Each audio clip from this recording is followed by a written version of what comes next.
Hello, Hello. everyone, and welcome to the very first Dungeon Punk stream. Oh, hi. I'm your podcast dad and game master today, and stream dad, I guess. Stream dad. Technically, I'm the stream dad because I got the power here. No, this is my brand, Kirk. Cannot take this from me. I'm Stu Popp, your game master, your podcast dad, your stream dad, and all of the bad guys tonight. Welcome to Dungeon Punk Space Conflict. We're doing a Star War, and with me for all of these streams will be the people that are this way. Correct. I think. Yeah. Hello. My name is Leigh Eldridge, and today I will be playing a character on this stream. I don't know if you want more than that. Yeah, we'll meet your characters as we meet them. It's not like they can't see it right below you. Yeah. I'll be playing Dia. I'm Kirk Hamilton. I'm usually producer Kirk, but I'm producing the stream and being in the stream. I'll be playing Zami Hoban, who you'll meet soon. Nice. And I'm Phil Cieplak. I normally play Cregan Stonehand. However, today I will be playing Merrick.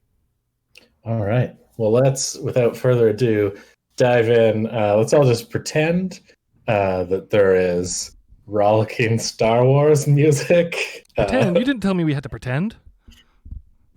That's Star Wars music, right? Yes. You can do that a little quieter while I read this. It would be perfect. Similar to, but legally distinct from. It has been 5 years since the rebellion to restore the Republic defeated the Empire. The fledgling New Republic works to restore democracy across the galaxy, while Imperial warlords grasp hold of the last vestiges of their power on border worlds. Seeking new lives free from the aftermath of war, colonists and criminals alike flock to the free worlds of the Outer Rim.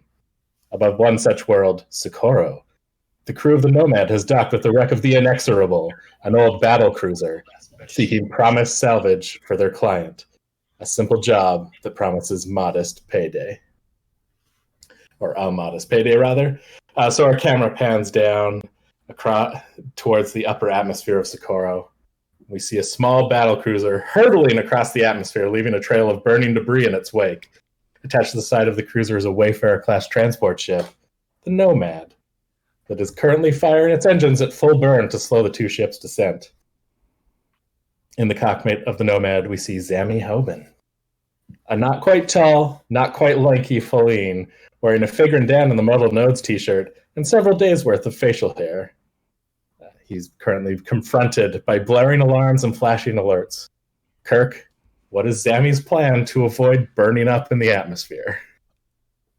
My original plan would be to panic, but I'm not going to panic. I am going to just take a deep breath, take a look at all the alarms, figure out what the most pressing one is, and then press the appropriate buttons. Okay, so I'll tell you right now what some of the alarms are basically that, one, the docking clamps have fused and malfunctioned. They are not releasing. Two, one of your engines is fully ready to just fail because you are pulling too much weight, trying to stay afloat effectively, to not get fully pulled into the gravity well of the planet. There's also several minor hull breaches just from stress to the ship, all of which could cause problems if you enter atmosphere at the current speed you're going. The bottom half of the battle cruiser has already started doing that and is burning up. So those are your main issues. All right. What? Sorry, you said the... sorry, I'm also getting an echo from here. I don't know if somebody's audio is up somewhere. Let me turn it on. Make sure I'm not... If you have your Twitch stream up. Yeah, but... So the clamps are fused, the engine's burning out because we're carrying too much weight. Clearly, I know this weight that we're carrying, but for the people watching... the weight that you're carrying is the battle cruiser that does not have engines and is currently plummeting attached to you into the atmosphere. I would very much like to get disattached, which it sounds like the clamps are the main thing. Mm-hmm. So I would like to take a look out the space window and see if I can see the clamps and see what the deal is. Yeah, you have someone on the clamp. So you look out there. You mostly just see sort of debris flying by right now from the front half of the battle cruiser. It's kind of hard to look back along the side of the ship to where you are clamped to, but you know that your companions are currently working trying to get those clamps done. I'm going to need you to just give me a quick piloting check just to keep everything from spiraling out of control at the moment. Now, is this this would be a space piloting check? Yeah. Okay, that would be one of these. You are still technically in space. One of these, and two of these. This is just going to be average for now. Average. So that's 2 purple dice? Yes. All right. Oh no. I have 3 failures and 2 advantages. Oh no. Okay. Yeah. My 2 purple dice rolled double failures each. Okay. There's a power surge just goes through your console. It doesn't kill the console. It does. You do just recognize that what has happened is there's been a power surge in the one engine that was failing, and it is just that engine's gone. It's dead. But not fully wrecked. It's just it's cycling down. It just burnt out right now. You could probably start it up again later. It just has some minor, probably just some wires have gone, a circuit breaker kind of thing. A fuse is the word I was looking for. A fuse has burned out. So you just need to replace that at some point in the future. So while you're doing that, there's probably a loud banging noise when that happens as well. Down the corridor from the bridge, in the ship's airlock, Captain Dia Olin, striking blue Twi'lek, wearing an orange bomber jacket over sort of military pants with suspenders, is currently working alongside the ship's astromech, R3VR, also known as R3, trying to spring the docking clamps that have fused to the inexorable. Leigh, what exactly are you doing to help this situation? Help? I am probably yelling at the droid a fair bit. So we're trying to get the docking clamps to do. Okay. Yeah, I'm gonna try and I don't know what's the Star Wars equivalent of a crowbar. Hydrospanner? Hydrospanner. Okay, hydrospanner. Where is the hydrospanner? R3, where? I feel like R3 is continually pointing with one of its little arm things in a direction and giving you a weird, it turns its head every time you yell at it with the best I can of an astromech droid version of I'm trying. Trying to be very confident. Every time you yell at it looks at you and then does a double take back to where it's working on the door and then looks back at you. Okay, so I finally spot the hydrospanner. Yeah. And grab it and apply it to the situation. Can you give me just a knowledge technology check? This is just an easy one.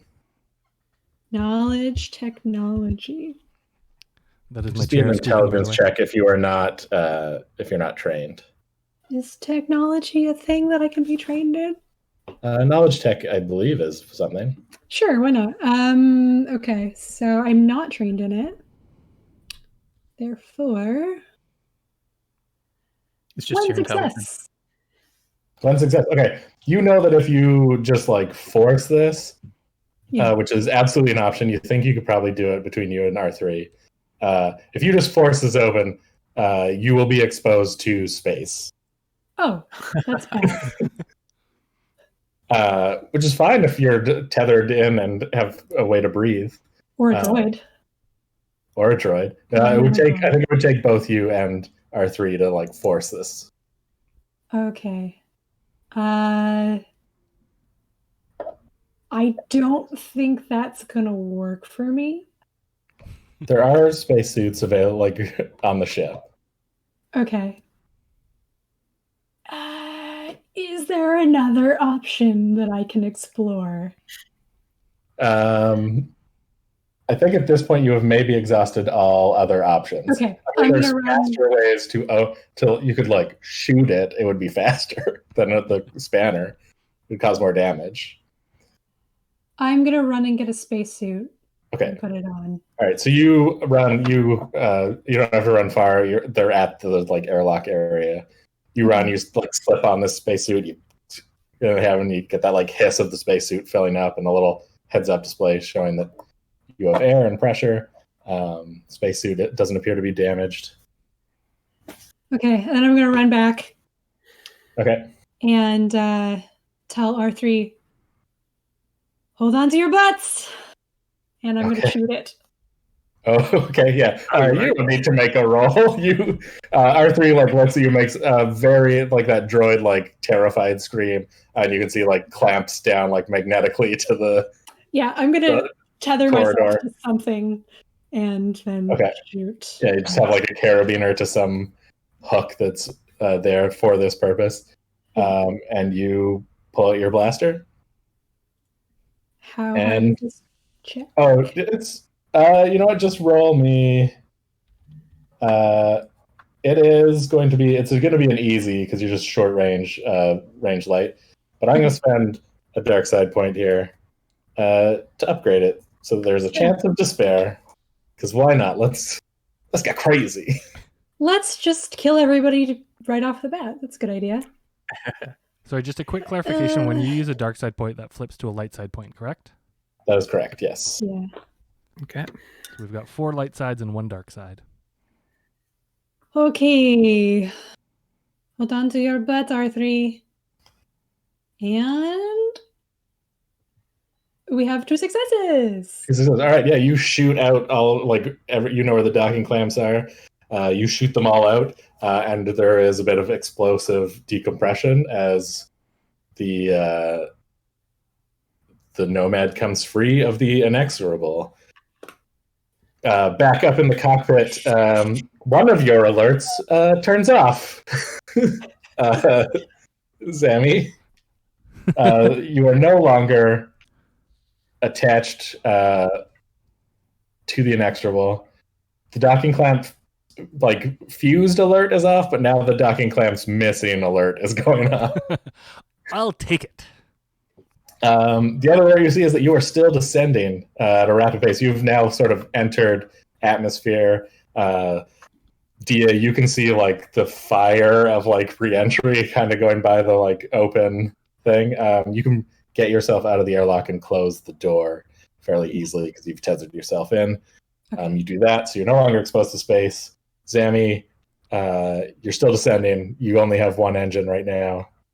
You're still a little heavy, and that is because of all of the salvage in your cargo pod. Well, the first thing I'm going to do is just mash the intercom button and yell, "Get away from the edges! Get away from the edges!" As to, tell people. Thanks for the warning. Yeah, we're in deep Bantha Poodoo right now. And make a quick... You know what, I'm gonna keep my hand on the intercom and say, if we're gonna survive this, we might gotta ditch the stuff. To Dia, the captain. You think that's an option? I mean, there is another option, but I'm pretty sure we're not gonna walk away from it. Sammy, you get another alert as just a panel from the outside of the ship comes loose and a power surge kind of makes all the lights flicker in the ship. Okay, do it. Yeah, I was going to say I make the executive decision and just slam the eject button because I assume we have an eject button for our cargo. Yeah, you could eject the whole cargo pod, which will cost you a cargo pod. You could also just try and open it and angle the ship. So that's what I meant. Slam the door open button. And okay. all slide so out. The door starts to open. but you can see that like you're heading in the direction of the door, so the air pressure is going to push everything back in. So I'm going to need another piloting check from you to basically spin the ship. I do a sweet drift and spin around. This is going to be a hard piloting check. Hard. I'm not going to upgrade it though. Hard is 3 purples. 3 purples. Okay. Can I use a light side point to just take a deep breath, center myself, and go into Fast and Furious pilot mode, where I just like make a sweet drift and turn and spin completely backwards, cram the reverse thrusters, and just like sail backwards? Yeah, I'll allow it. I think you take that deep breath and center yourself. And okay, so let's see here. Yellow, green, black. Sorry, 3 purple. Yeah. And a white. Okay. Yeah, A blue. Sorry, a blue for using the my bad. Hold on. Banter amongst yourselves for a moment. So, how was everyone's day? The droid just kind of beeps at you. Okay, that would be 4 successes. Damn. 4 successes. All right, yeah, you spin around and start. You can see now all the hard, all the salvage you spent a better part of the day kind of dragging off of this battle cruiser, just streaming out ahead of you and behind you, I guess. And then just like more alerts start going off as you're still careening towards the surface. But I'm going to say with 4 successes, you kind of managed to get out of control. You're going to have what is called a controlled crash, but just outside of the city where you got this job, which is the city of Vakia on Socorro. You unfortunately will not have enough power to reach the spaceport there. You're just kind of going to let the black sands of Socorro cushion your crash. As you come in, do you want to lower the landing gear to try and slow yourself once you hit the ground? I'd like to comically hit the ground, and then you see the landing gear just pop out. Sure, yeah. You kind of bounce off of a dune. The landing gear descends at that point, and then you hit another dune, and it kind of tears away. And you know what? I'll spend a dark side point just to make that happen for you to not have landing gear now. It just tears away behind you, and you kind of bounce a couple more times before skidding, maybe 300 meters outside the walls of the city, just to a stop. There are other ships that have just landed here because it's a cheap option to landing in this space where you almost kind of slide into a parking spot. The dust settles, and I slowly reach up and hit the comm button. Be like, "You good?" Just pick myself up off the floor. R3, you good? Oh, Siri thought that I was talking to her. R3 kind of is a little dome is spinning, and he's letting out a noise. I just pat him on the head. Kiss. We gotta work on those landings, Sammy. Could have been worse. Your medic kind of comes to check on you, Dia. This is, of course, Twylan Parr. Lol Mosenian kind of gives you a sniff and says you're clear of any injuries. As far as I can tell. And then you kind of just realize that you're going to have to go and explain this mess to Commandant Polis, your client, who is a Commandant of the Crimson Dawn. Ooh. That's not good, is it? I think we're just going to do a side wipe to his sort of. It's not quite a palace, but I'd say it's like a palace. It wants to be a palace. It wants to be a palace, yeah. He's sort of sitting at the end of a long table, having just one of those real villainous rich people meals. You are sitting farther down that table, kind of wondering if you should talk or he should talk first.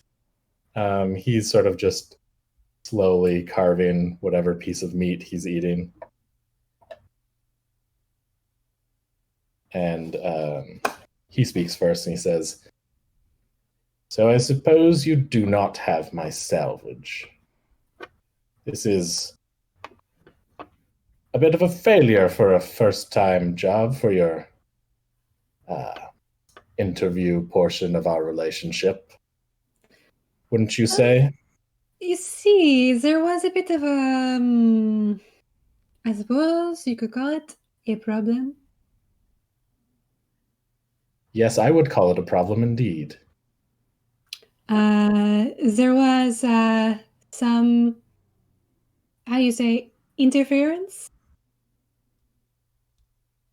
Yes, that is putting it mildly. That, I mean, I suppose we can collect some salvage from the wreck of the battle cruiser. I mean, it's not like it's not there. It just may be in not as good condition as it could have been. Quite, he says, takes like a sip of his space champagne. I'm just eating while all this is No, you guys have empty plates and empty glasses in front of you for sure. He's the only one who has food right now. You just pull something out of your pocket. Yeah, just have a space apple. He sort of stares at Zammy for a second, looking unimpressed. Put it away. You know, like, you asked for the salvage from the ship, but we brought down the whole ship. He's like, yes. And it is currently useless to me. But it can be fixed. Yeah. It really can't. It did impact the surface at quite a high speed. I mean, we'll be dealing with sandstorms for days from it, and that's also going to affect business. Oh. Look, I've piloted way worse than that condition. Anything can be fixed. You've piloted inoperable twists of metal. Absolutely. To be fair, and I he just kind of has. stare at him dead in the eye and say absolutely with my most charming twinkle of the eye. He stares at you like he is very close to murdering you, and says, "You are in luck. I am in need of expendable service and a ship that will avoid any sort of blockades, or at least get through them without too much trouble. And since your cargo hold is currently empty, I'm not worried about customs. So, I need you to go to the planet of Dakar. I once had a science outpost there, and I was forced at some point to abandon some prototypes. I would like you to recover them. Fortunately, Dakar currently has a bit of an imperial presence. The remnant is refusing to leave. So you'll probably need some muscle, since I doubt either of you would be particularly great in a sustained firefight. That's not really our specialty, is it? Yeah, I fly. Yes, so you should hire someone.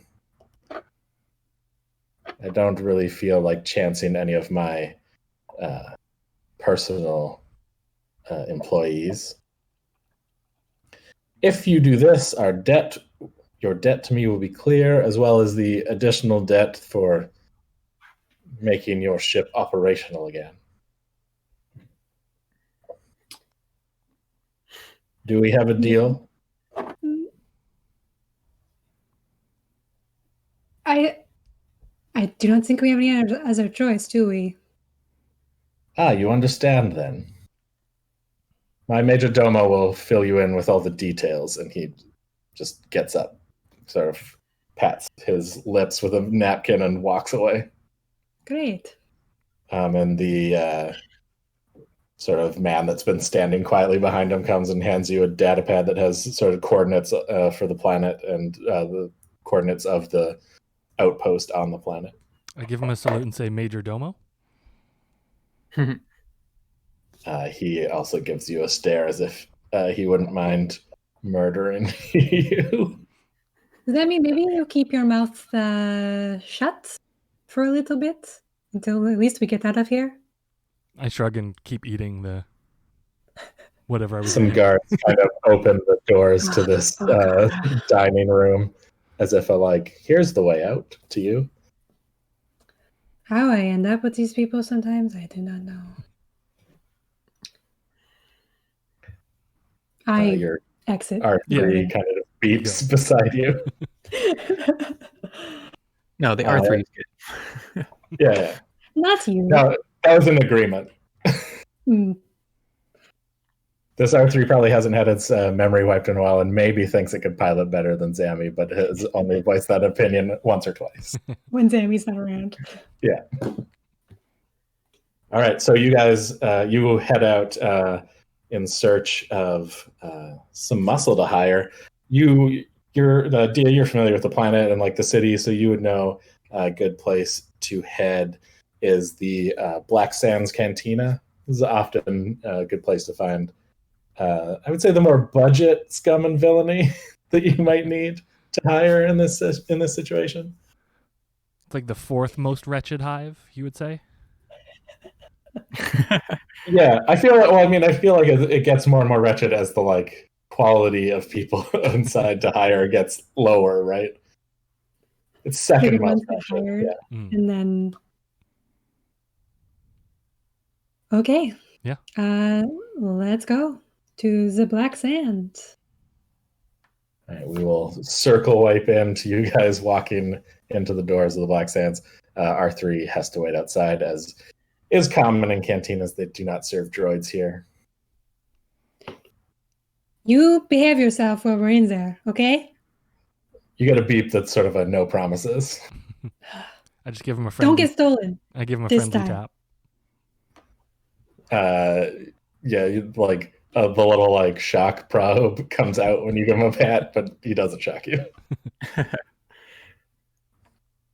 And you head down into the cantina. It's pretty classic cantina, aliens of all sorts, lots of burly, thuggish looking types, lots of people carrying weapons, a small band playing some knockoff jizz music, and how do you go about finding someone to hire here? Okay, so I scan the room, just kind of standing there what do you think, Zammy? We want somebody big?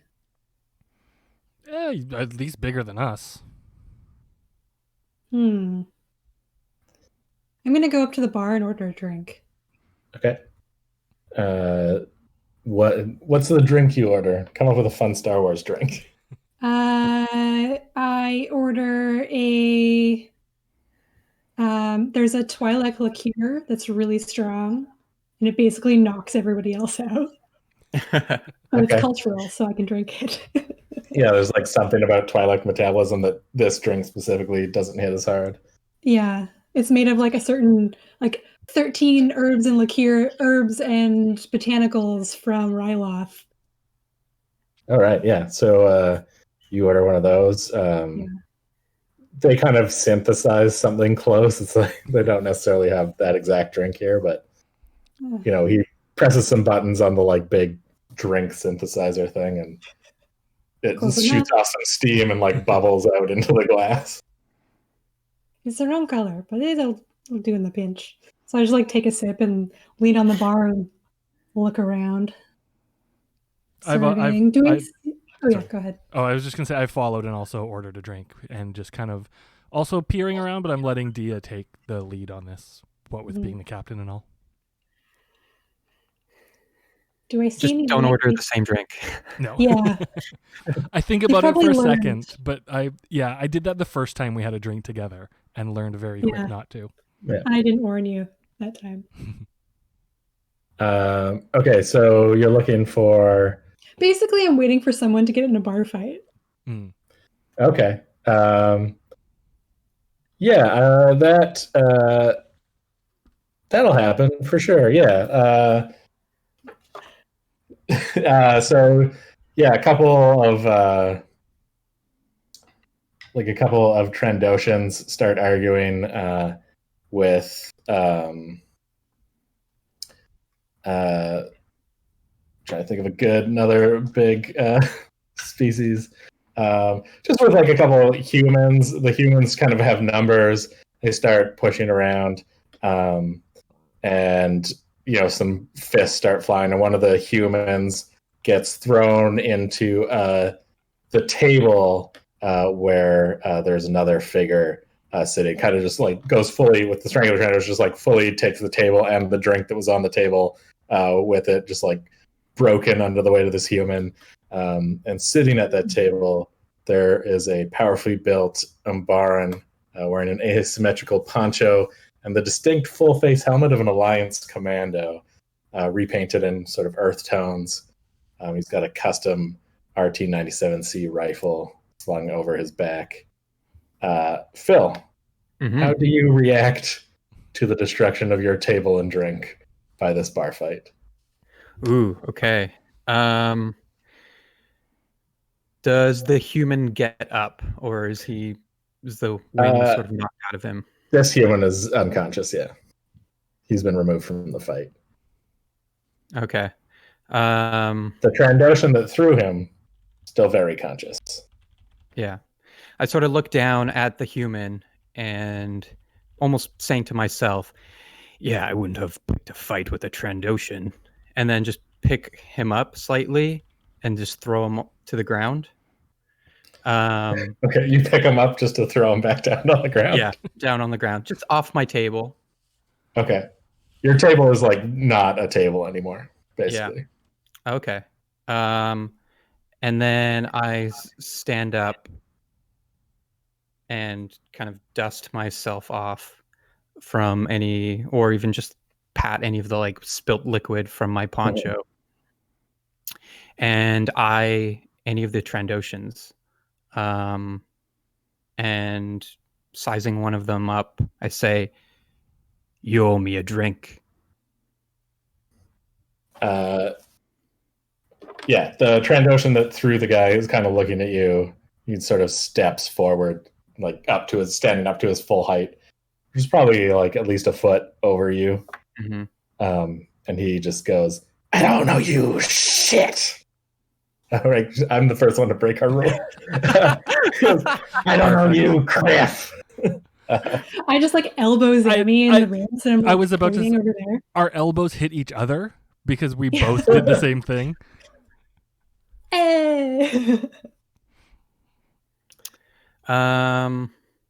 Okay.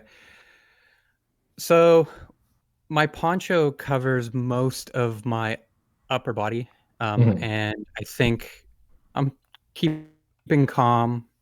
I'm keeping my arms still tucked underneath my poncho, and I look up at him, and I say,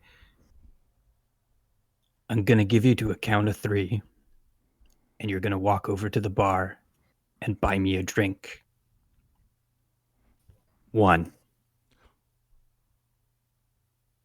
2." He takes a swing at you. All right. So it's melee. Is there any way you upgrade this, or is he just making a swing with some brawn? It is just a straight up, whatever it would be. So I guess 2 difficulty. Okay. He is going to hit you. He just got 1 success. Okay. Oh, sorry. Do you have any melee defense? That would I do not him a know. blackness. Okay.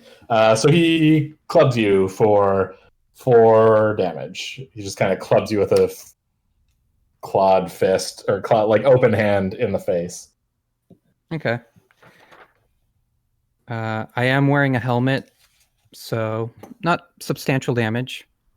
And I instantly cock my head back to him, and from beneath the poncho, you see an arm extend, and it just sucker punches him. In that moment, anyone who's observing realizes that my hand is cybernetic. Okay. Attached to the end of my fists are reinforced plates, and I just kidney punch him. All right. I'm going to say we don't need to roll in this case. This is just an intro thing. You just sucker punch him, and he just kind of goes and like doubles over, not expecting the strength in that arm. And then I grab him by the scruff, almost putting him, and then turning him around, almost putting him into a headlock, and start walking him to the bar, and push him into the bar, and hail the bartender and say, "1 drink on the Trandoshan." I'm going to need you to make a coercion check on the Trandoshan. He might still resist at least buying you a drink. What would be the difficulty? This will just be, I can say this will be average, so just 2. But I'll give you, actually, it's going to be hard, but I'll give you a boost because you've hit him pretty hard. I'd like to just take a step aside so that he comes up to the bar and is now between myself and Dia. Sure. I got 2 success and 2 advantage. Okay. Yeah, he's kind of almost panicked. He's like, yeah, whatever he wants. He's, old friends. And so the drink comes down, and he, tosses a credit chip from his belt onto the bar. I would say this: it doesn't look like he tipped. Okay. I grip him with my cybernetic hand, slightly tight, and I'd say, "A couple extra credits for the damage you caused." Yeah, he tosses a few more on there. Whatever you want. Good. And then I let him go. You let him go. He kind of just stumbles back, not wanting to deal with you anymore, and you are now at the bar enjoying your drink. Mm-hmm. So I turn around and I just lean back on the bar, and just look to my left and right. I imagine seeing both Dia and Zammy. When Merrick looks towards Dia and away from me, I just start When he looks at me, I just hello, friend. You look like you could use a job. Really, is it that obvious? Holes in my poncho? Well, it is your lucky day today, friend. Because me and my other friend, we happen to need somebody with your skill set. I swirl my drink around. I haven't actually taken a sip yet. And as I'm still wearing my helmet, I look at Dia. Tell me, what's the job? Oh, nothing too complicated. We just have to go to a planet and extract some things. Easy peasy, right? So we'd be getting off this rock? Oh, yes. I mean, we'd have to come back, but we get to leave for a little while. I size you up, and then after a moment, I ask, "You a pilot?" I sidle up next to him. Do I look like a pilot? No. You kind of do look like a pilot. Piloting is something I leave to other people. I can do it, but it's not my specialty. That's what he's for. And I point to Zammy. And I've already sidled up next to Merrick. Okay. Not overly, not like throwing my arm around him, but just kind of not leaning against, just, buddy with him. Yeah. Okay. I stand there. You got a ship as well? Do we have a ship? Please. Of course we have a ship. I say we're gonna now, again, do another circle wipe to you guys standing in front of the ship, and just a panel falls off the bottom of it, and some wires come loose. Sparks. See, I said we have a ship, but it doesn't exactly work at the moment. There's people working on it. Okay. Yeah. It will work soon, though. Look, it looks a lot worse than it is. Just give us a day or two. We will be there. She may look like a hunk of junk, but she handles okay. Honestly, we could have done better. But it was kind of... we needed a ship, and it was there, and we had the money at the time. And you know what? It is a Wayfarer class.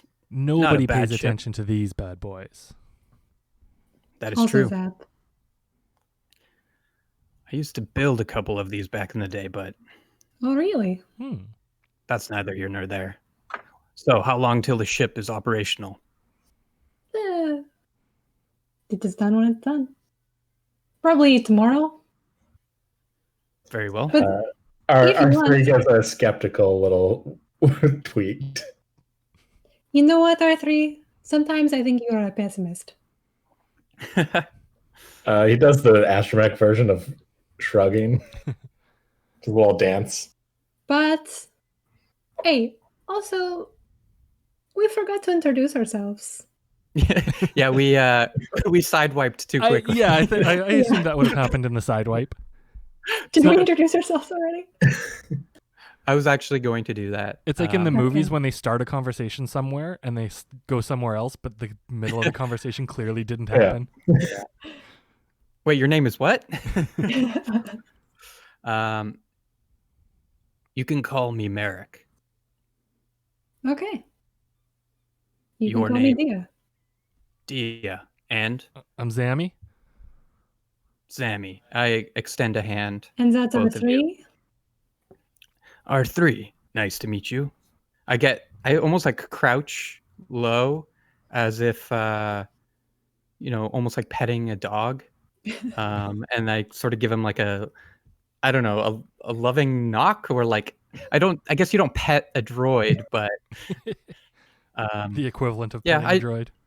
Yeah, exactly. I show appreciation and acknowledgement. He shoots out a little grasper arm and grabs your finger.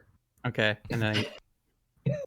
Oh, he likes you. Hey. I don't know if that's a good sign or not. He's kind of well, you'll see.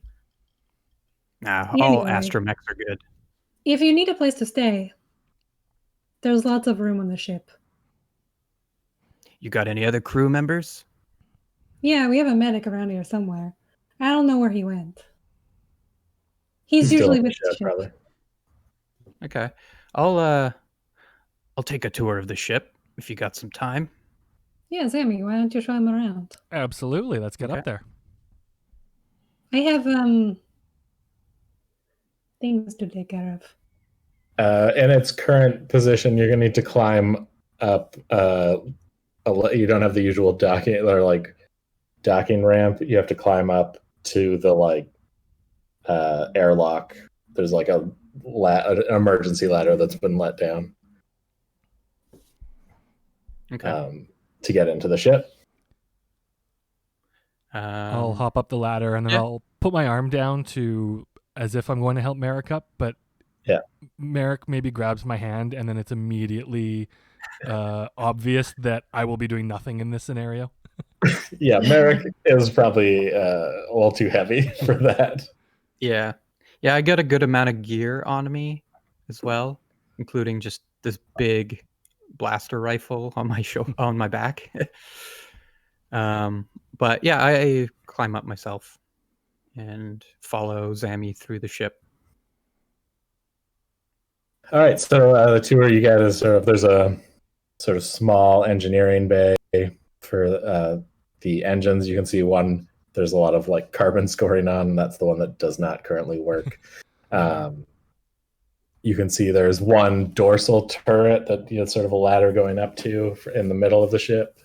That's sort of right next to the sort of main. kind of crew hanging area. Off of that, there's a modest little med bay. You can see there's a white-furred Mosenian in there, tending to a bunch of plants that are sort of growing on like little hydropods on the walls. You can kind of recognize some of them have medicinal purposes and some of them are very much recreational looking.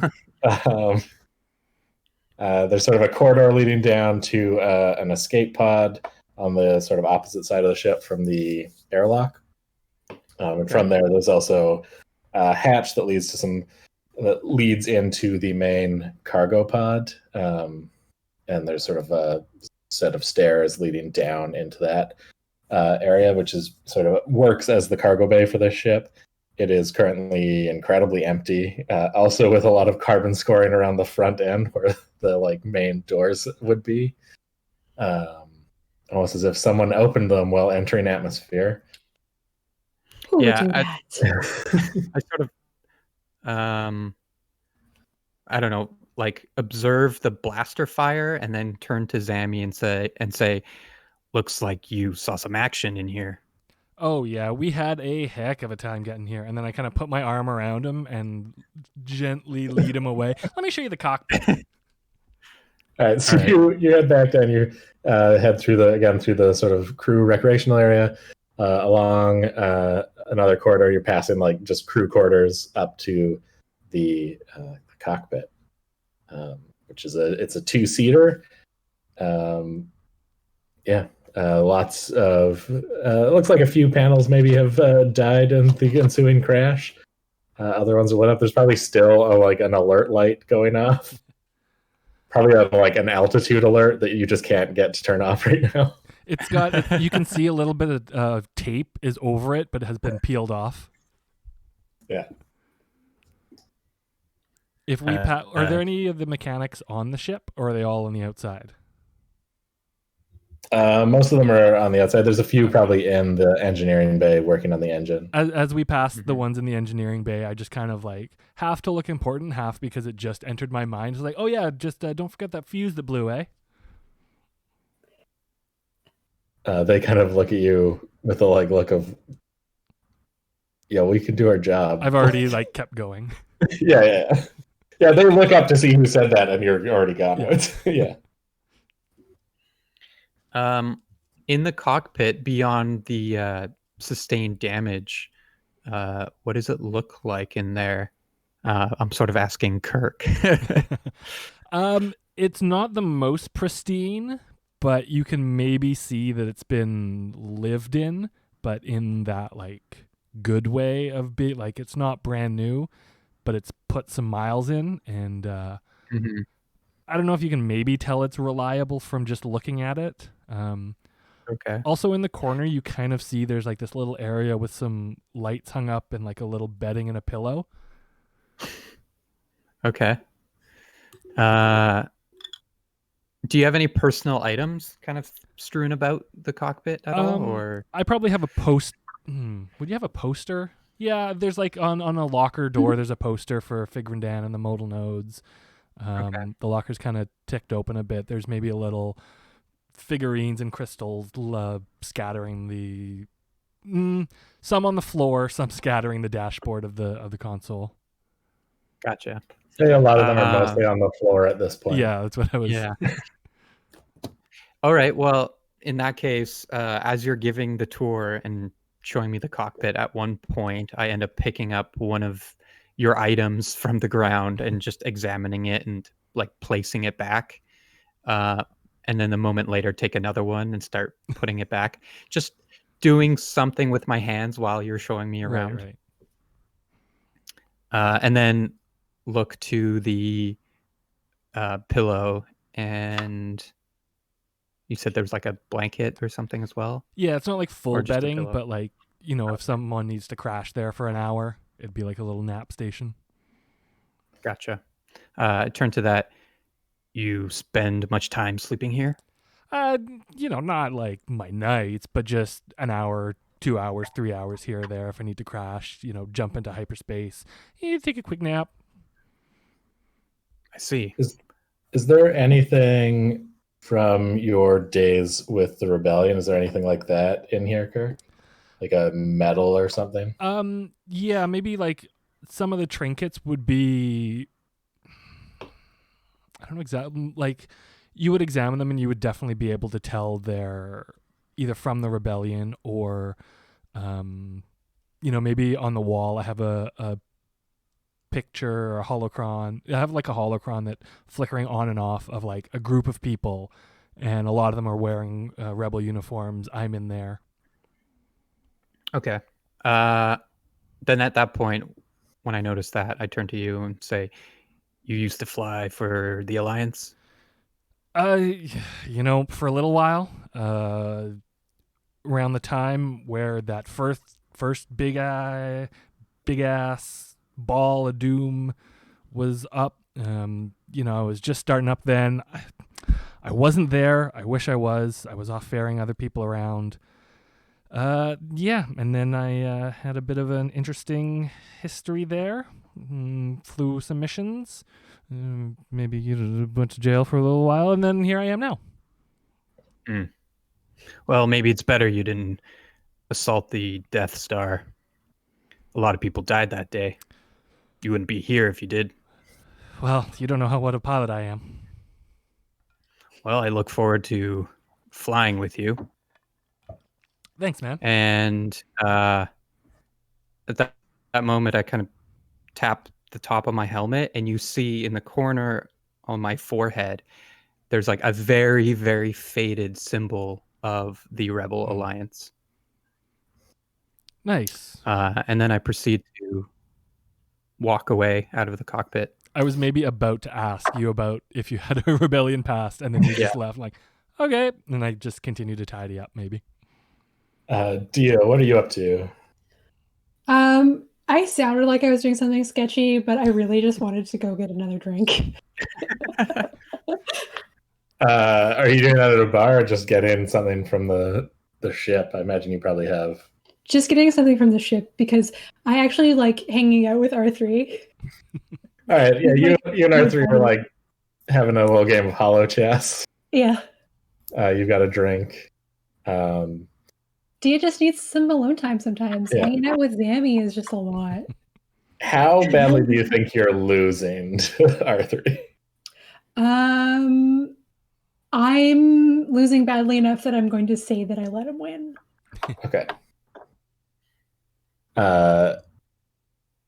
Okay, yeah, I think that is kind of where you're at. You're kind of bantering back and forth with R3 as Merrick arrives from the cockpit. Okay. I'll sort of lean up against one of the walls and just watch the game for a moment. Looks like you're losing. Sometimes you have to let him win, otherwise he complains and sulks. R3 makes those like astromech farting noises. You know what? Shh. I don't have to take your shit. I reckon he wins quite a lot. Well, it's good practice. He currently just sends his little Mentelian Sav rip over and takes your last piece and smashes it on the board. I don't know, best 3 of 5. And then you can see a little animation that he's clearly programmed in, like little fireworks go off, and it just says R3 wins.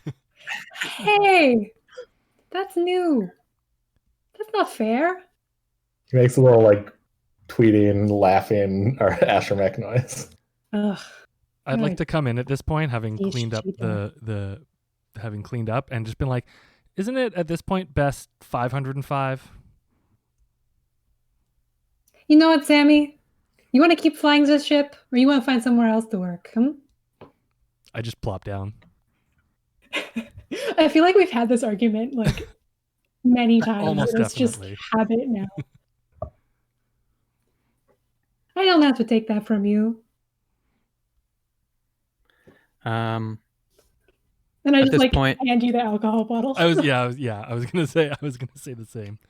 We just shared the bottle. All right. Do you pour a drink for Merrick? Yep. Or no, I don't pour a drink. I just hand Merrick the bottle next. Okay.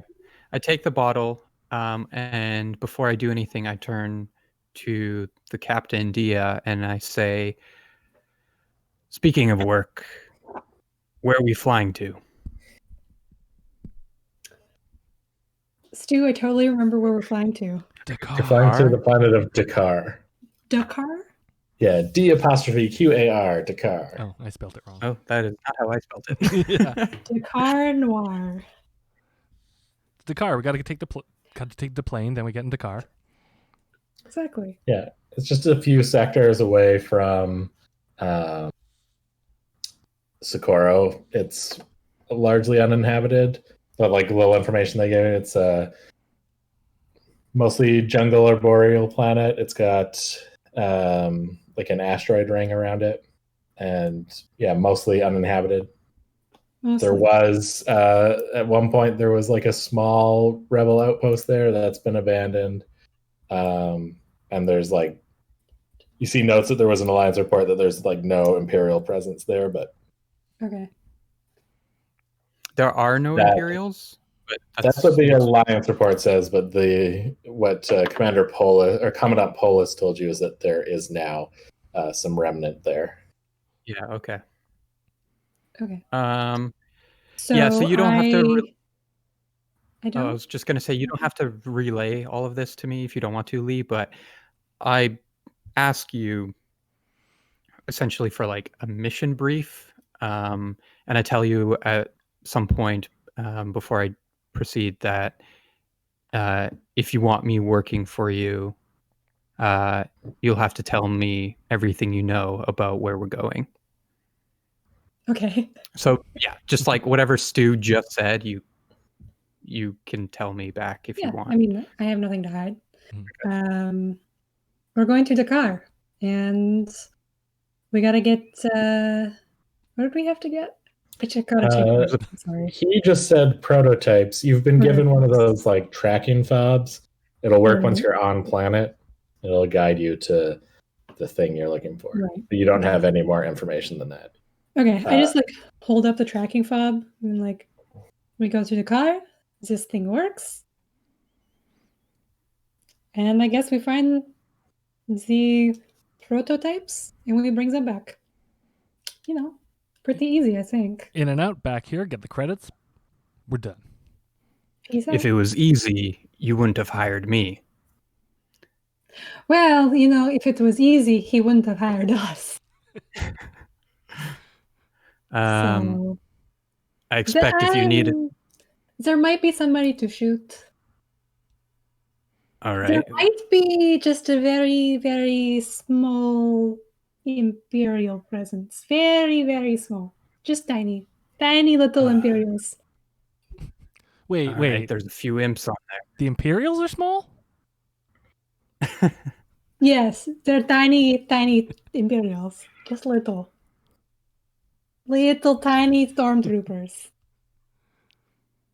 No, of course not, Sammy. It just means there's not that many of them. Come on, keep up. Okay. At this point, I then, still holding the bottle, take my helmet off. Don't spill it. Reveal. Underneath, you see a human. Oh. Not too... Not super unique in appearance. Sort of tan, brownish skin, dark hair, dark eyes, short crop of wavy dark hair. I sport a mustache and I don't know, maybe like a week or 2 weeks worth of stubble and beard. Looks like maybe I occasionally sport just a mustache, but after not shaving for a while, the beard kind of grows in. I lean over to Dia and be like, just low enough. Well, that's a bit anticlimactic. Yeah. And then I take a swig. I take a swig from the alcohol. and then pass it to... Maybe go easy on that. I don't know how it works on humans so much. Oh, is this the same Twi'lek stuff? No, it's something else. Okay. Like if Yeah. Zammy's drinking I was it, drinking it. Yeah. Yeah. Hmm. But I feel like I don't hang out with humans that much. Mhm. Maybe. Fair, yeah. Like there aren't a lot of You're fine. It's alcohol. It works the same on humans unless it's got a weird blend of stuff from Ryloth. Okay. It's basically like whiskey. Gotcha. Local. Mhm. I passed the whiskey or what have you, space whiskey. Has an apostrophe.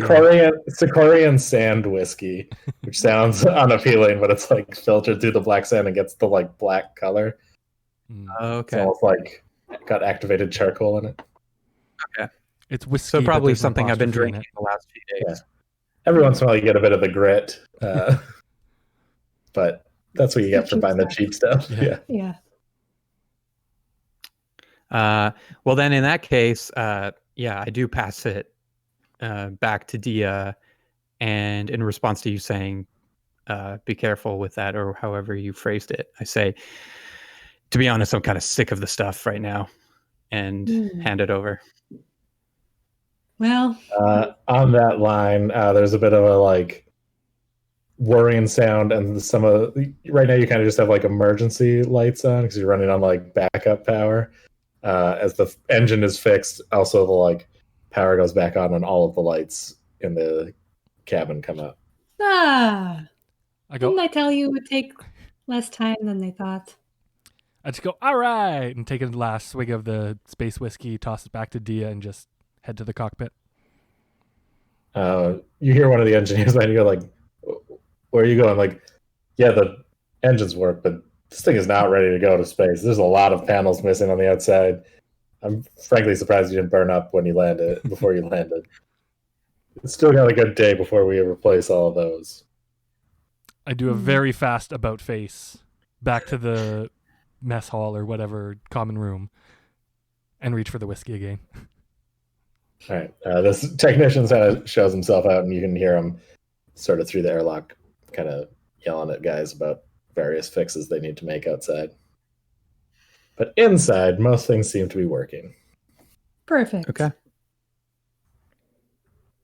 We can skip ahead a day. Merrick, you've probably taken one of the empty quarters. Sure. Assuming that has been allowed to you. A lot of them, because this ship is for like 20 people. I'm exaggerating slightly, but we can have more than like 4 people on this ship. Mm-hmm. Yeah. I mean, the crew quarters probably normally would fit 2 people each. Like you'd pair up. There is a like separate captain's quarters that Dia has. It's a little larger. Has a little bit of an office, a ready room, if you will.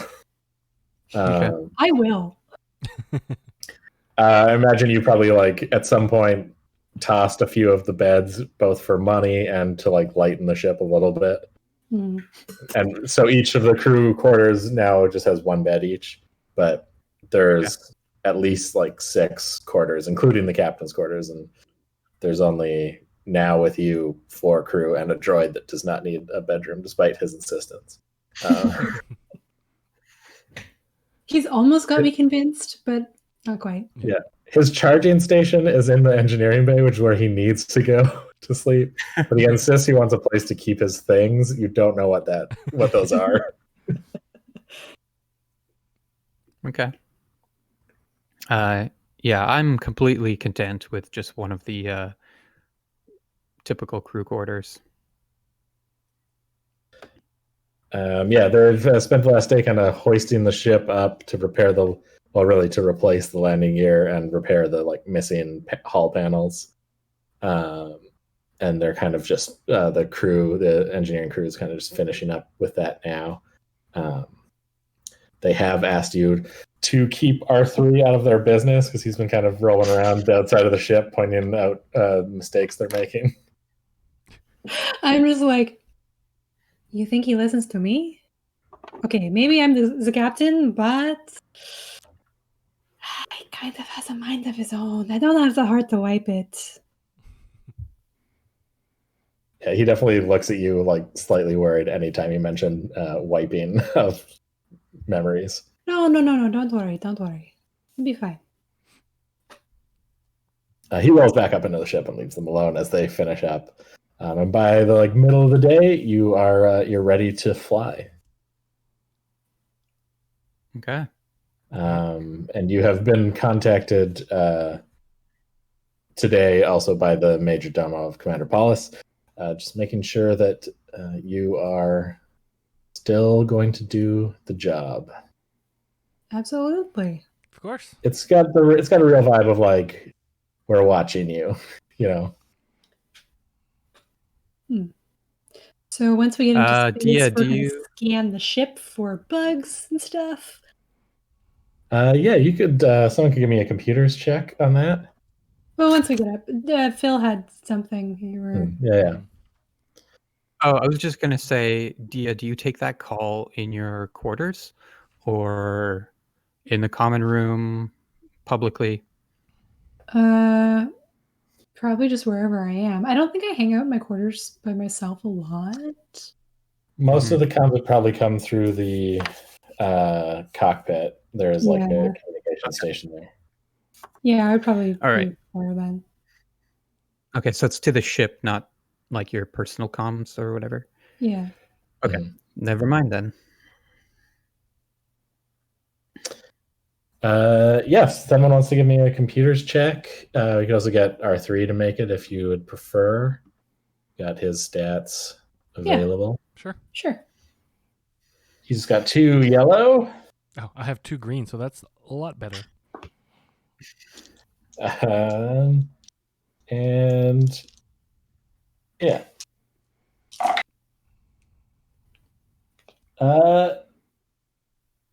Well, he gets 1 success. So he does find they have installed a tracking device inside the hull of the ship. Figured there'd be something. I'm gonna leave it in place for now because we're not escaping. We're gonna do the job. Yeah. But it's good to know where it is. And we all, like, I'm assuming the droid told all of us, or told Dia, and Dia told the 2 of us. Yes. I mean, I guess that's up to Dia, but yeah, no, I would fold them in. Okay.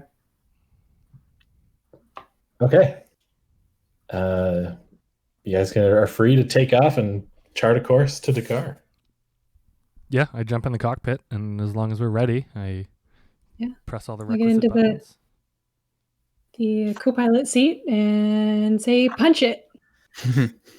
Wait, not yet. Okay, when he's ready, I'll say punch it. All right, so you hit the button to start the ship, and it kind of starts to cycle up, and then cycles back down a little bit. I knock the control panel a couple times. Okay, it cycles back up to full, and you are ready to take off. Then I make sure that they're both buckled in and punch it. Okay, does anyone actually buckle in? Dia, you said you were in the cockpit as well with... Yeah, I'll take the co-pilot seat for now. Okay. I'm still in my quarters or in the common room. I'll just say I'm in the common room. All right. How do you have the inertial dampers all the way up, Kirk, or do you have them at like 90% because you like to feel it? Oh, definitely at even like 87%. Okay. So, Merrick, you probably at least like feel unrecognizably from like maybe ships you're used to being on, because you probably just are mostly on like shuttles and stuff, moving from planet to planet. You feel the like takeoff. It's like a slow starting to take off, just like taking it easy before really making like escape velocity. But you can kind of feel like things moving around. You see like some things rolling on the table in the common room that you wouldn't expect that to be happening. Okay. Huh. And then Zammy punches it to get out of atmosphere, probably a little aggressively. What do you do, Merrick? How do you deal with the fact that like there's a substantial amount of inertia happening here? So I stand up initially as I see things rolling around. Yeah. And then when he punches it, I just grab hold of the nearest thing next to me and just like, oh, Griff, and try to like keep that whiskey inside. I kind of probably a split second too late because I may have not necessarily forgot he was there, but it didn't occur to me. But just like a split second too late, I hit the intercom and go, hold on. All right. Yeah, you hit outer space, and that kind of loosens things a little bit as you're not fighting against gravity anymore. And you can start making that astrogation check, which I think is probably another R3 thing, unless you're trained, Zammy. I am. I've got a yellow, a green, and a black. Okay. No, that's what's on my. Is it a black with a little like negative sign in it? Yeah, I think you reduce black if you ever. Oh, okay, gotcha. Okay, so it's just. Oh, then my other piloting should have been anyway. You have coordinates. This is just a simple astrogation check. Yeah, I still think the R3 is probably the best for the job, right? It's really whether or not Zammy. I prefer to. Fair enough. Sorry, did you say there was any purple in there? It's an easy check, so it's just one purple. Okay. I got 4 advantages. Okay. Every time you're trying to come up with a thing, you don't try and make a jump. You just notice that like you're constantly getting like alerts of like gravity wells and stuff. You think you've maybe found all of the possible gravity wells that you need to avoid. R2 kind of rolls, or R3 kind of rolls into the cabin and gives a little like beep whir. Dammy, just let him all right, you think you can do better? All right. He has a green and 2 yellows. And I'm going to give him a boost from all of your advantages because you found all the gravity wells already. So that is 3 successes. He's found a pretty straight and short route to take and is pretty smug about it. He's smug about everything, though. I very obviously ignore this fact. Mm-hmm. Not the route, but just the astromech. You have the route locked in. All you need to do is punch it. Now you punch it. It's punched. All right. You see these stars streak, and then there's not as much inertia with this. There's just a star streak, and then you are in the swirling blue of hyperspace, where you will be for the next few hours until you reach Dakar. Okay. But we can deal with that with a nice little. Let's do a vertical wipe this time. To the outer space above Dakar. It's a very green planet with that ring of asteroids, and your ship drops out of hyperspace a little ways out from that, on a nice angle where you won't actually have to go through the ring. You're kind of going below it. Okay. At this point, I'm in the cockpit, just standing by, just watching through the windows to see what's up with this planet. Yep, it's green. Very green. There aren't too many windows in the Nomad, are there? Just the ones in the cockpit. Yeah. There's probably like a window out of the escape pod, and if you wanted to like see something topside, you could go up into the turret. Okay. But that's about it. No, yeah, I'll stick to it. I'm in the cockpit, just observing. Okay. Does the thing work yet? The tracker thing? No, you the need fob. to actually be on planet. Oh, okay. Got it. Okay. I've maybe brought the ship as low as safely possible to see if the fob starts bleeping. Okay. Yeah, I don't think you need a pilot check for that. You kind of bring it in low, and as you're kind of going over the trees, you do get a bit of you start getting a beep. Okay. I look to Dia. I said, "What's the plan, Captain? Land her here. Keep moving. See if we can get closer." I think we should get a little bit closer. I will also say this: you do notice that on your computer that you've been scanned. Oh, interesting. I note some button or beeping that goes off. Look to Zammy. Is that a bad thing? Well, it's not necessarily a good thing. So now we're here. Okay. So we've maybe lost the element of surprise a little bit. This ship got guns. Oh yeah. I don't know if "oh yeah" is really the way to react to that. We have guns, but You have a gun. we have guns. Yeah. Okay. Maybe look for a place to put her down, Sammy, and maybe someplace with some cover. Yeah, I was gonna say I look to see if there's any clearings in these trees. Given that it's Star Yeah, Wars, I you should assume it's a tree probably- planet. Yeah, the part you're in is very it's sort of like trees. moderate jungle, like temperate jungle.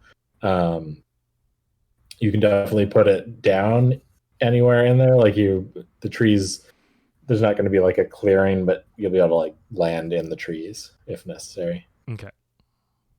Then yeah, I will do that. Okay, you put it down, kind of knock over at least one tree. Your ship is a little, as Phil I think put it previously, a thick boy.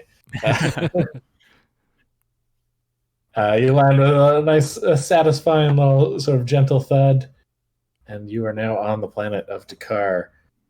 And I think we'll take a little bathroom break there, a little brief good. 10-minute break. Was just gonna suggest we that. will be back in 10. All right. Let me All put right. the Be Right Back overlay on and then mute everyone.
Welcome back, everybody. Oh, hello. Hi. Hello. Welcome to the second half of the stream. We've all drank a little bit, gone to the bathroom. Gone to the bar? Gone to the bar room. And our characters, the crew of the Nomad, have landed on Dakar. You're probably about a mile out from your intended location.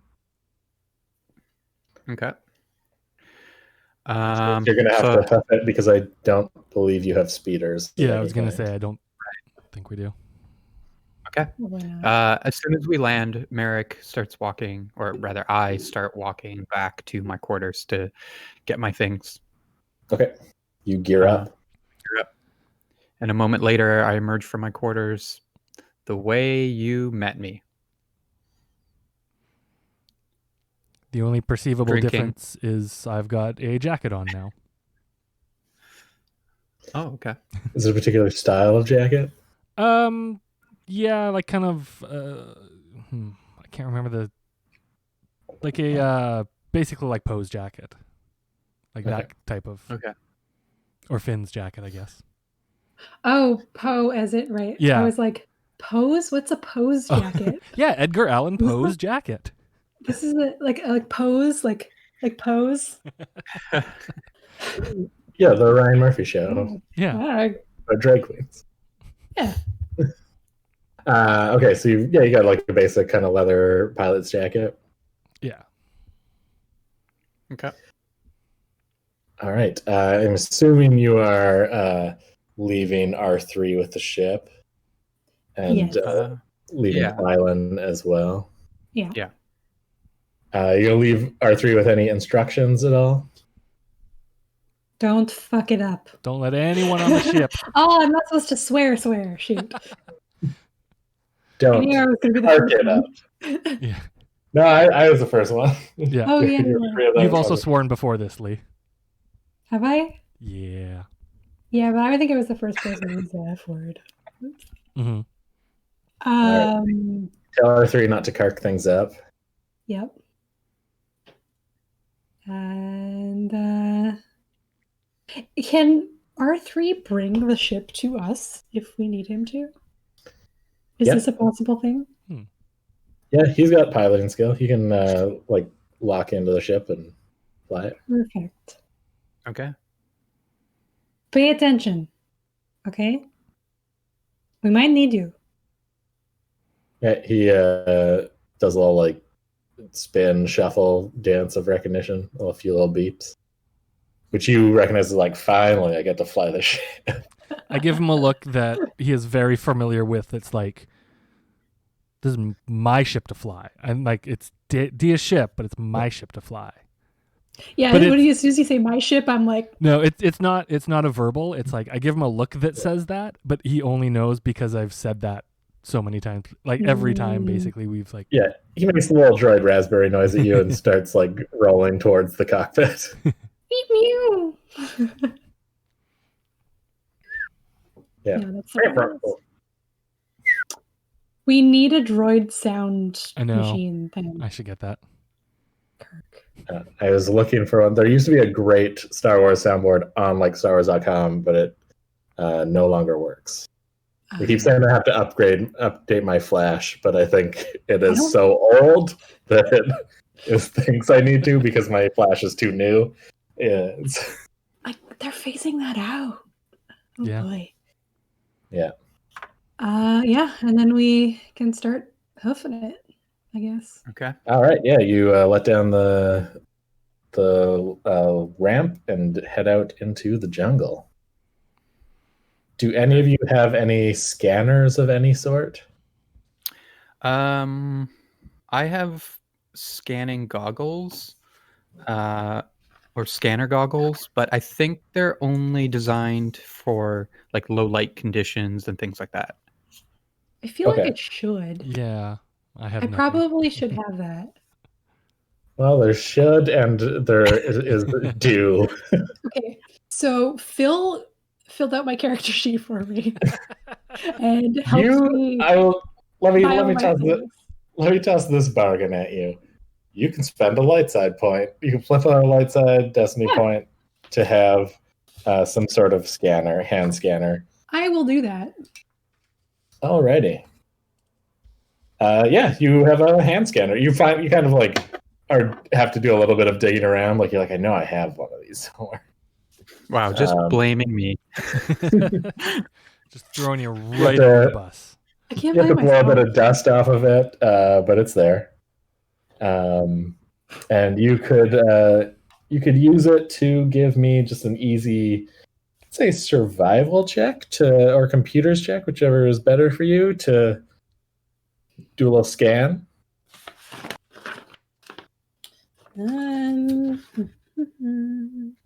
Survival is cunning and computers is intelligence.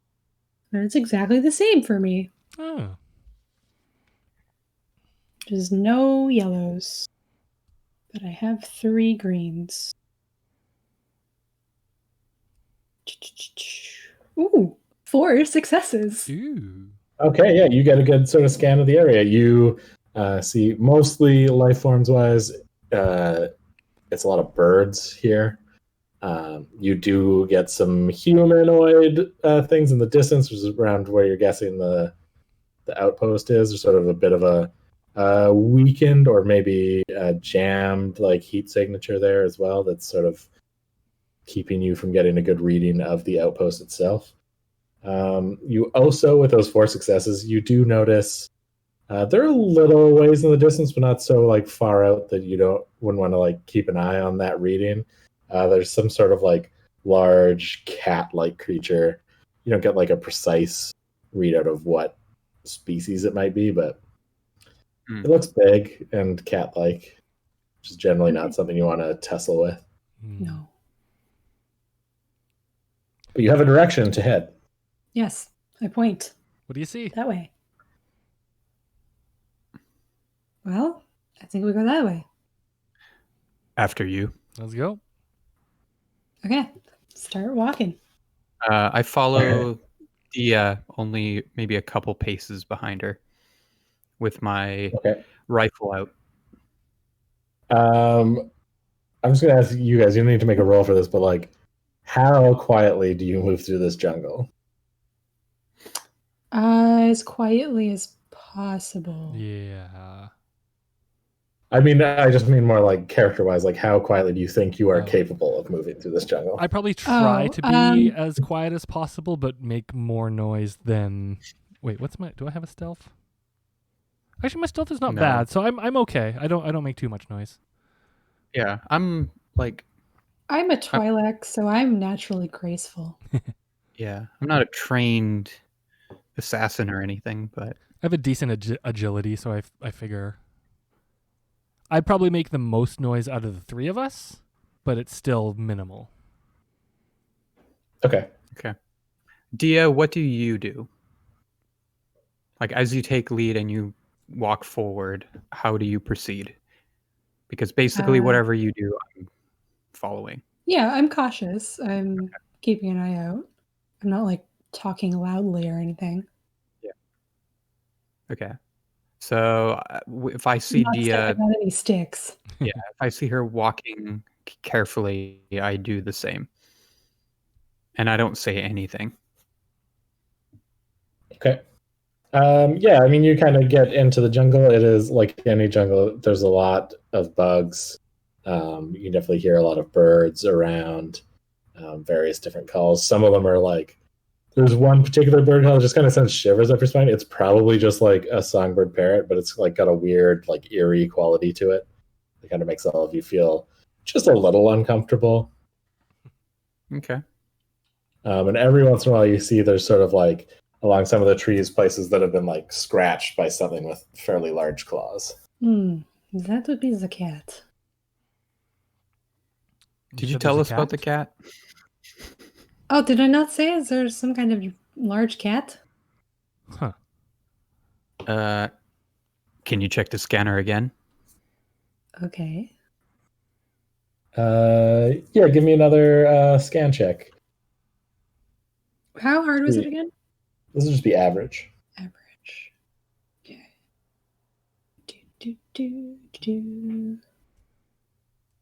I got 1 advantage. Okay. You can't find the cat on the scanner. That means it's gone farther away. It's possible. I mean, that's what you're guessing by the advantage that it has probably gone out of the scanner's range. That's good for us. Do you tell us this? Yeah, I pass this on. Okay. All right. Seeing the scratch marks and the fact that Dia mentions that the beast is nowhere in sight, I enter vigilance mode and just start making sure I don't know, just watch any hidden areas as we proceed forward. Does the eyepiece on your helmet turn like red or anything? No, that's only when he goes evil. Oh, okay. It turns red. Yeah. I mean, well, that's not going to happen. Uh-oh. Spoilers. Okay, you guys keep moving through the forest. It takes you probably like 15 minutes to 20 minutes to cover a mile. Does that seem right?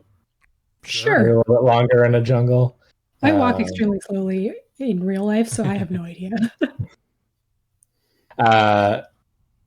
And you kind of get close enough where, at least by like the scanner, you're pretty close now to the like perimeter that these humanoid signatures are patrolling. Is there anything you want to change about your approach at this point? Probably slow down and try not to be seen. Okay. In this case, if you give me sort of a group stealth check.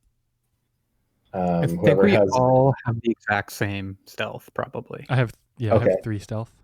Yeah, I think we all have 3.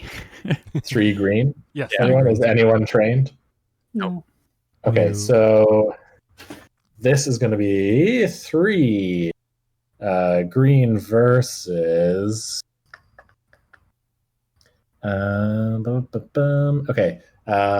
versus 3. It'll be a little bit easier. It'll be 2. This will be an average stealth check. Cool. At this point. You might need to roll again as you get closer because it might get a little harder, but. And we're all rolling, or how does this work? Just pick one person to roll. You're rolling as a group in this case. Okay. I guess Dia, since you're leading. Captain. Sure. Okay. You know what? Do I have any real story reason to upgrade this? Not really in this. Not yet. So no upgrades. You're just rolling a hard stealth check. Cool. Hard? You said average. Average stealth check. Okay. I got 3 successes.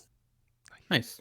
Okay. Yeah, you were keeping low and quiet. So you went close enough that you now sort of have a view of the outpost. Looks like it's an old, it's built a bit into like an old ruined sort of building. Looks like sort of an ancient ruin. Obviously, it's been upgraded a bit. There's lots of new blast doors and stuff built onto it. You can see a few weapon emplacements that are sort of air to ground to air, surface to air emplacements, and a sort of light contingent of guards. However, the guards, you're probably not familiar with this particular armor that these guards are wearing, Dia.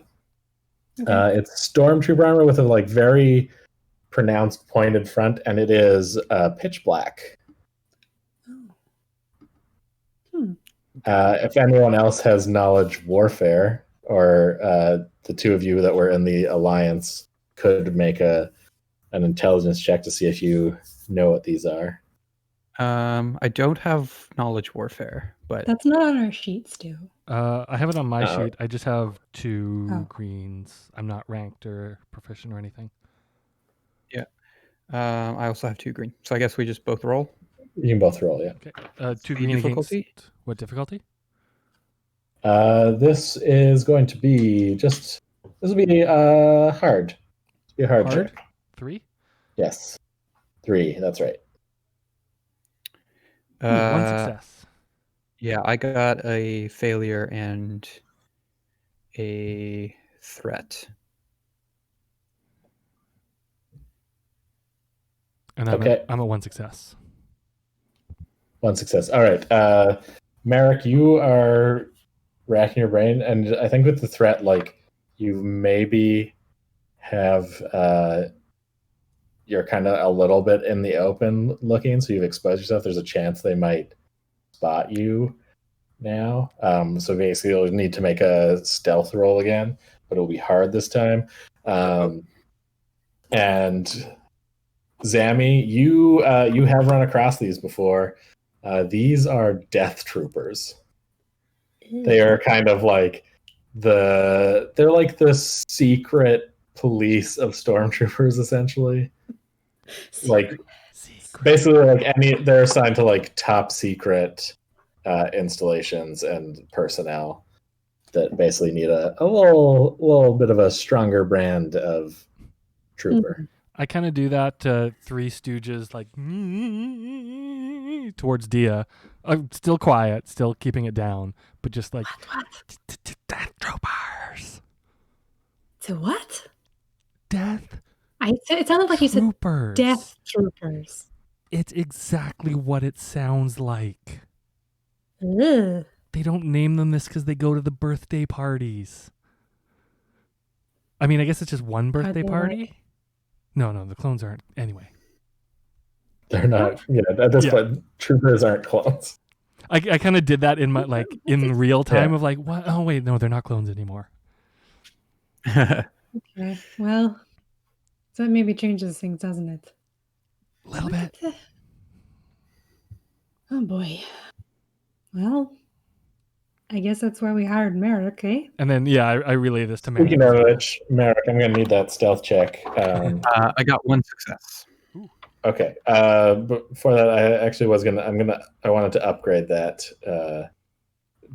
One of those dice. I'm going to spend a dark side point. As you have kind of left yourself a little bit in the open.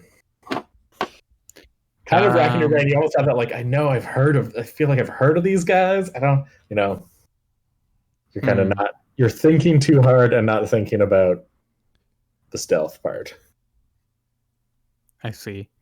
Is there any way I could use a force point or a light side point?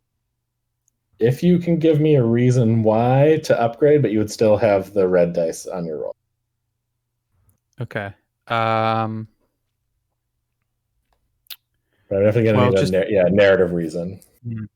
Okay. I mean, I guess it depends on when this happens, but if I hear Zammy say death troopers, I just drop. I think that probably comes a little too late to help with your stealth check, but you can certainly like drop immediately after whatever the result of this roll is. I probably I've said this to Dia, and then I immediately turn to Merrick and just be like, or even just mouth like death trooper, assuming that Merrick. So I'm gonna have to re-roll, right? Yeah. Okay. I got 1 success and 1 threat. Okay, so you definitely duck down before, as like one is kind of turning to look in your direction. You duck down into the bushes. You are not spotted, but it does make maybe I think like a bit of noise, but it's kind of in the jungle. There's enough noise that they can't tell exactly where it's from. You do see it like touch the trooper touch its helmet. It's a little out of range for you to like hear what he says. He definitely has like radioed something in, and you can see he's starting to like scan the jungle. but it's kind of away from you. But they're now a little more on alert. Uh-oh. How many are there? You can see 4 right now. Okay. There's 2. There's 3 out front, like kind of in the patrol, and there's 1 on the gun. Okay. So yeah, as I drop to the ground, I just sort of sit low and then turn to Dia and say, "All right, Captain, what's the plan?" Well, these guys are called Death Troopers, so I think my usual tactics probably not going to work. That's where we walk up and say we're lost. No, I take it that's not going to work. Yeah. What does the fob say? We got to go in? You point it at the doors of the encampment. It just does the like boop, boop, boop. It starts booping faster. I turn the sound down on it. You could probably turn the sound off. It just starts blinking faster. Yeah, I turn the sound off. Well, how do you feel about shooting your way in? It might be our only option, but we're going to have to get closer. How likely are these guys to just shoot me if I walk out of the forest? I mean, just generally, like stormtroopers might have a hair trigger. This being a secret, as far as you can tell, outpost, probably very likely they would at least shoot to stun, but with the name like Death Trooper. So we just build 2 characters who are like deception, charm, negotiation, do all the presents, and you're like, Death guys Troopers. you can't negotiate with. Death Troopers. There might be other Death ways Troopers. Sprinkled everywhere. Yeah. Maybe we go around the back. Yeah. Maybe there's a back entrance. Is there a back? There's always a back. I mean, you can. Is there a back entrance? Yeah, I think. I'll tell you what, you can. That's something that you could definitely add. This would be a perfect point again for another light side point use to say yeah, there is another entrance. What are we at? I can't keep track. You have 4. We have right 4. now. 4. So we're down to 3. Okay, yeah, why not?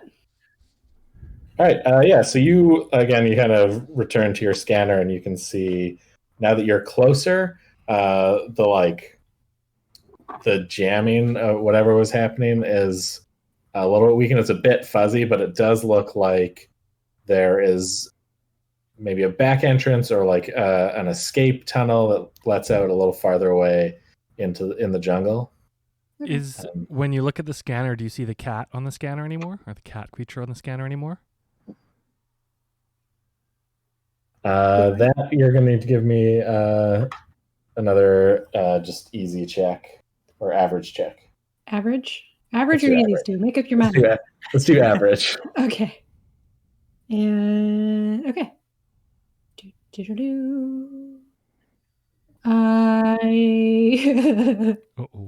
I got 2 failures, but 3 advantages. Okay. So I'm going to say you do. The advantages are that you do see the cat. The failures in this case are that there's more than one, and they are definitely closer.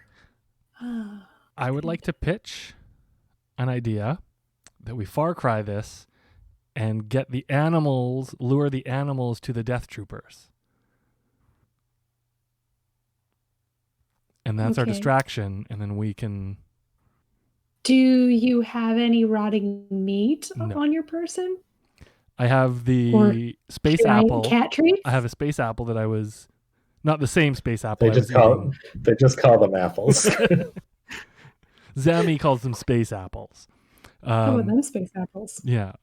I just have my snacks, my regular snacks. I feel like I always have snacks of some sort on me. Do you have meat snacks? Yes. Want to flip another destiny point to say you got some Slim Jims on your person there? Definitely. Sammy? Let's do it. That's why they're following us. Yeah. You've been like leaving wrappers from your. Sammy's pungent meat snacks. Yeah. You're currently eating one. It's like fish jerky or something. Yeah. I kind of like mid-bite, take a look at it, gesture to Dia. Huh?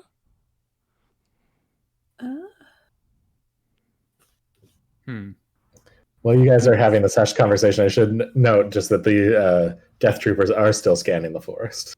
Okay.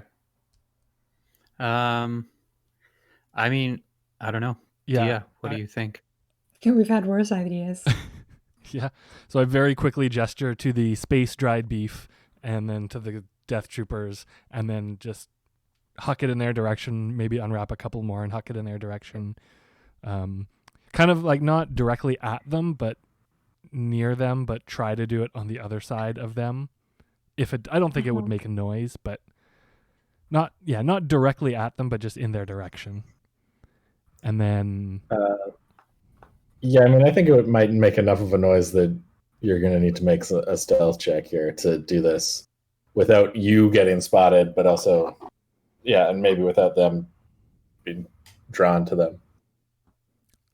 I'd maybe be okay with them being drawn to them, but okay, I'll do a stealth check. What difficulty? Difficulty here is a hard check.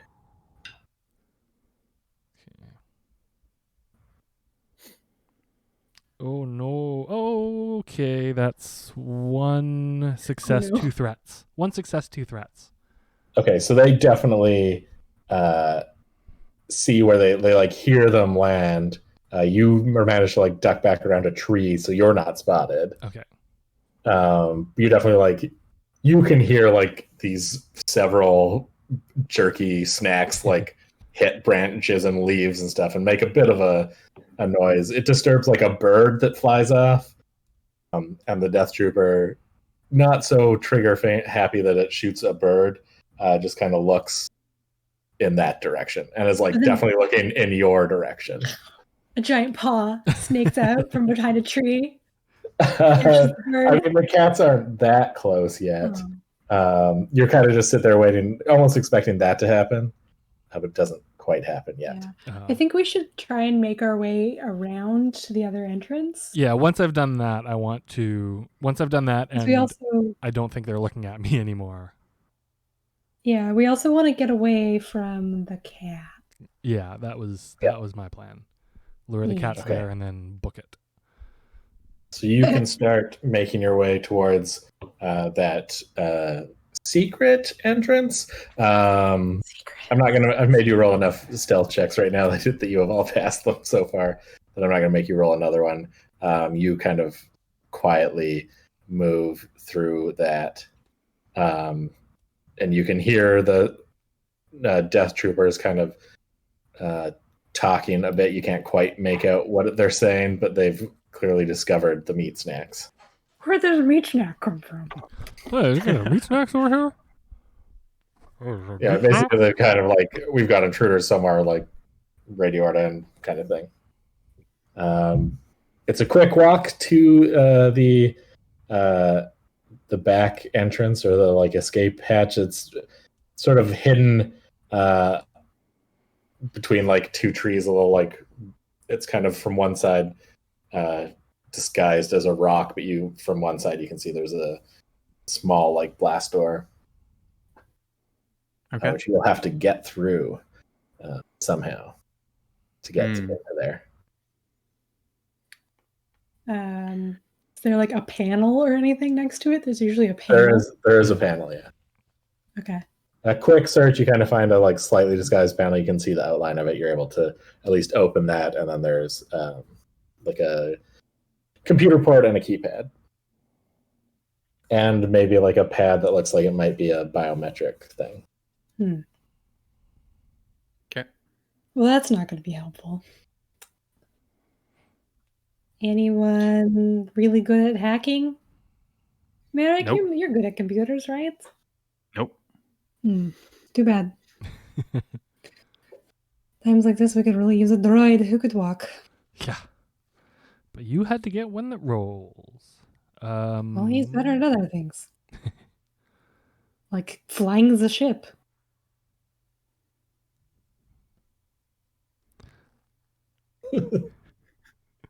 Tension. Protocol droids, they're always complaining.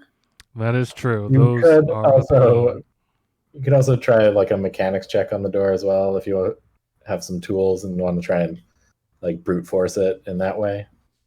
Sure, why not? Yeah. Okay. Who's gonna make that check? I've got a 2 in mechanic, like 2 green in mechanics. I have 3 intellect, so I could try it, but I see like the two of you sort of scratching your heads a little bit with what to do. So I'm currently like keeping an eye on our flank, but then turning every once in a while to see that you two aren't really doing much with the panel. So Bickering. I'm gonna walk over to behind Dia and I'm gonna attempt to like maybe help her out.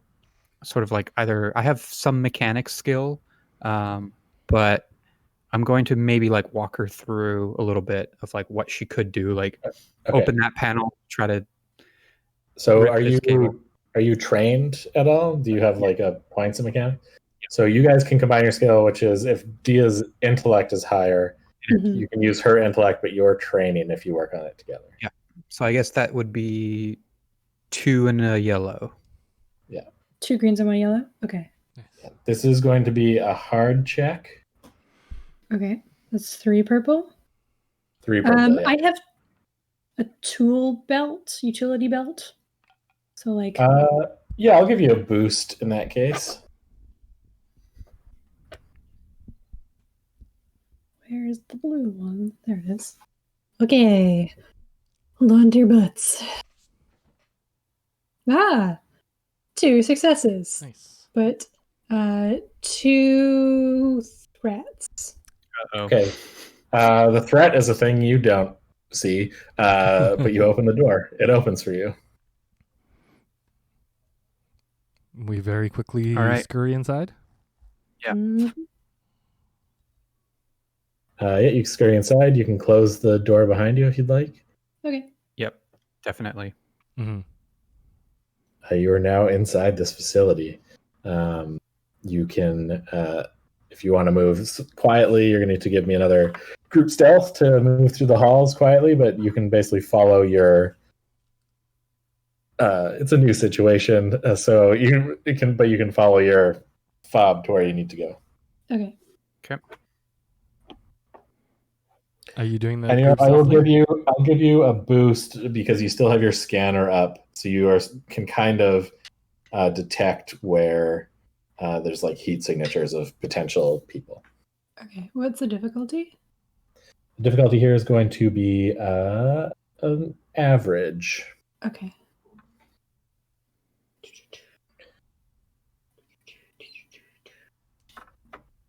I got 2 success. 2 success. Okay. You are pretty quietly moving through the halls, and you come upon another set of blast doors that seems to open up into a room, and whatever is on the other side is the prototype. That's your thing is beeping like it's almost just a steady red light now when you hold it in the direction of the door. Okay.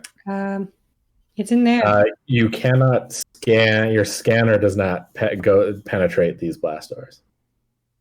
Okay. You have no idea what is on the other side.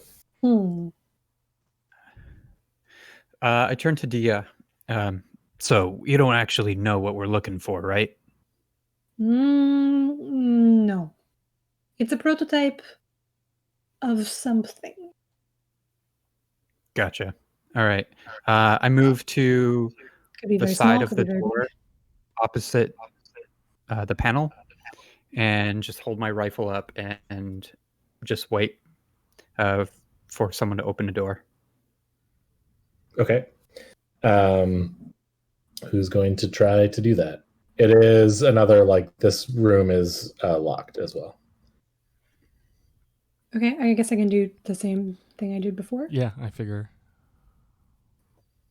Yep. Assist? Is Merrick assisting you this time, or are you just standing back?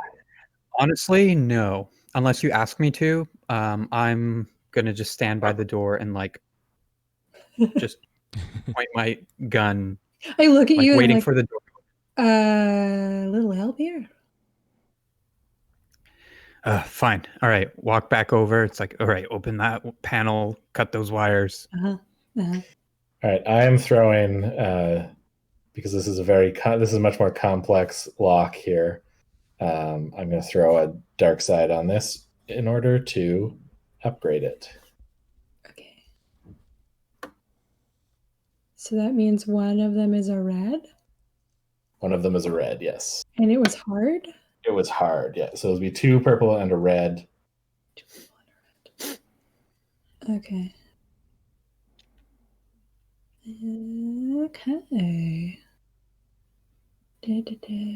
Okay.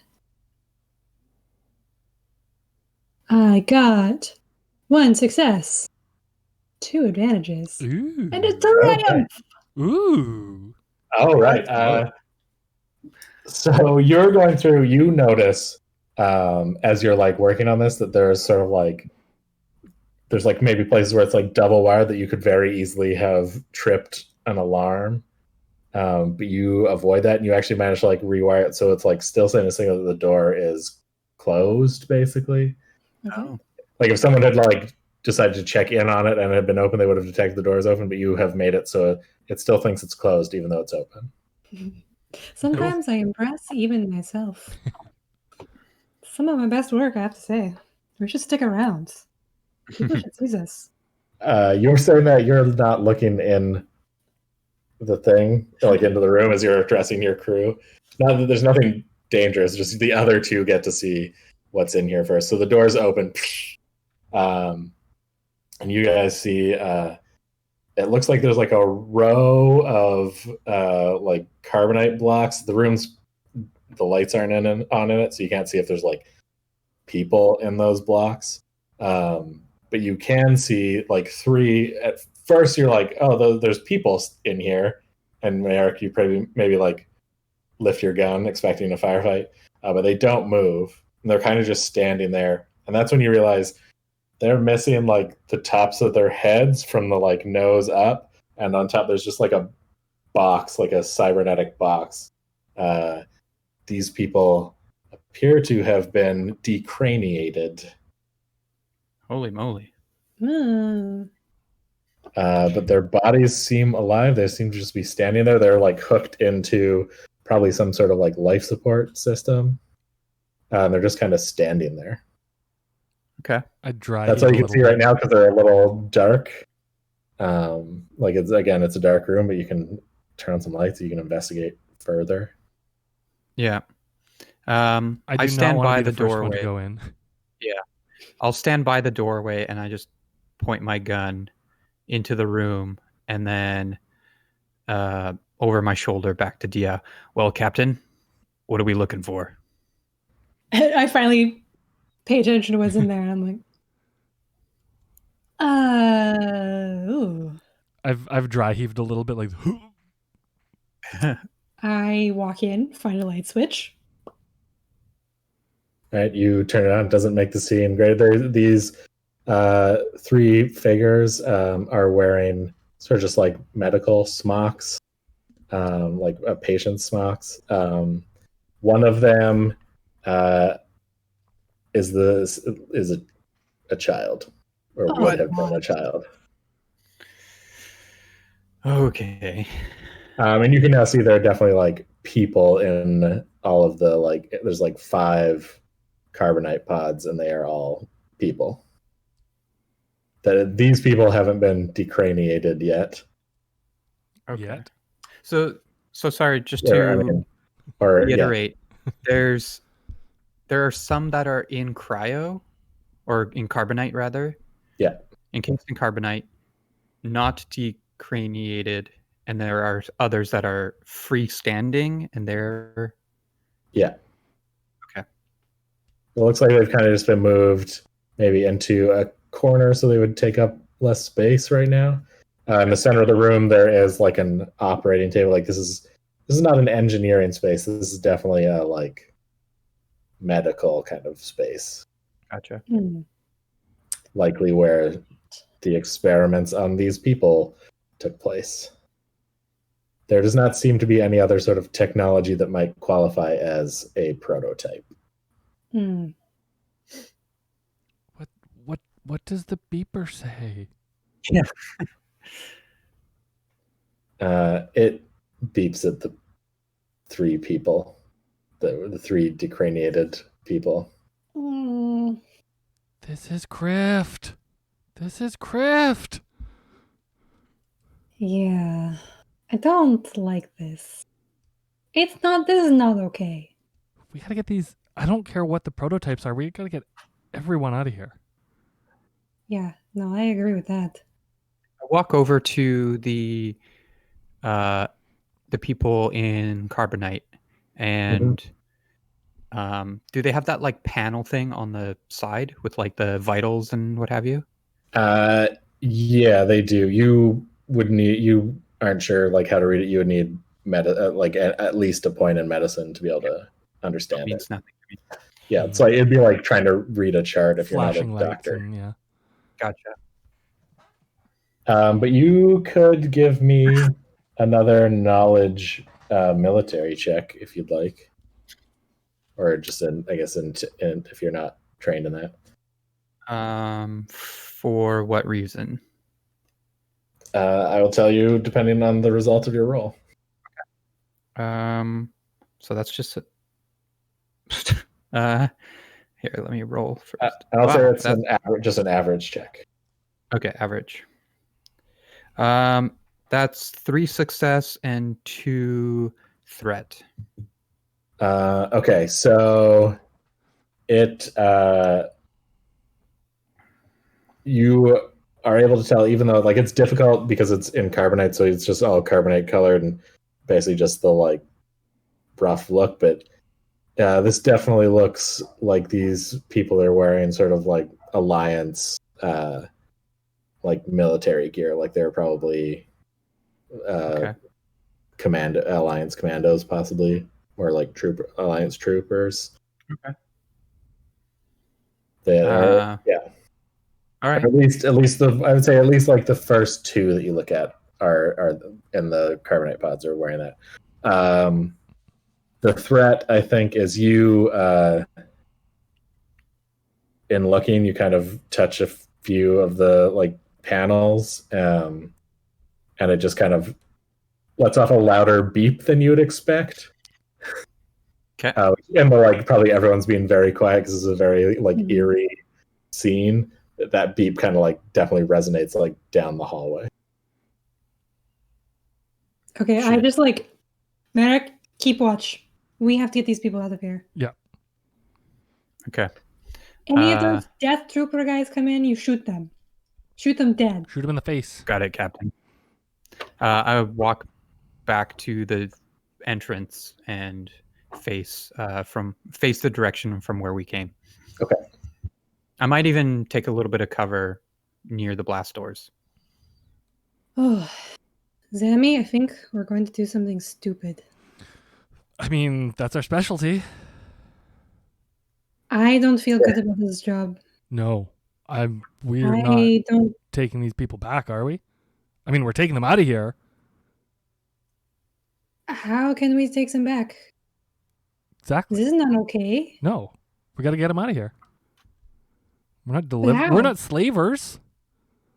No, I am extremely opposed to that. Do you think we can uncarbonate these guys? So there are 5 people in carbonite, which is a lot of carbonite to transport, and 3 of the prototypes. I don't know how to take these things off. Did Merrick tell us that they were Alliance? No. Can we tell? Or I don't really. Are you able to tell? It'd be tough to tell looking at the carbonite unless you get close and get a good roll. If you're over by the decraniated, you could maybe see what you can see if you're looking at them at all. If you want to get that close. No, I'm not. I'm not really like wanting to inspect things right now. I'm just wanting to like. I'm not panicking, but I'm just a little bit like, what is happening? The only problem I have is that if we take them out, then they're going to be really like blind and weak for a while, and I Yeah, don't know if we can carry 5 people. plus And I don't even know what's up with box heads. Yeah. Maybe they like float or something? They need like carts to float, like a hover attachments to float them. I look around. Right now, they're just kind of hanging off of literally off of like a rack. Right. I look around for like a cart or something that we can use. Yeah, I think that is. You could flip another destiny point for there to be a cart here. Yep. Yeah, there does appear. There's one. There's like you can basically move them, maybe 2 at a time. Shit. Can we? No, I was gonna say can we stack them, but if it's just 2 at a time. I mean, you might be able to. It would be a bit cumbersome and slow moving, but I mean, theoretically, yeah, you might be able to do it. Hey, Dia, what's your scanner say? How many people were in here?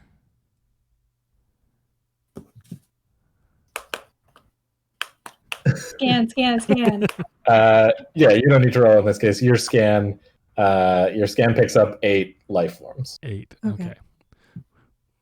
They're still alive. Okay. Oh, sorry. I meant this kind of... But I also meant like how many death troopers are in the area. Would it tell us that, or would it? Because you scan inside the base, it's a little harder. Okay.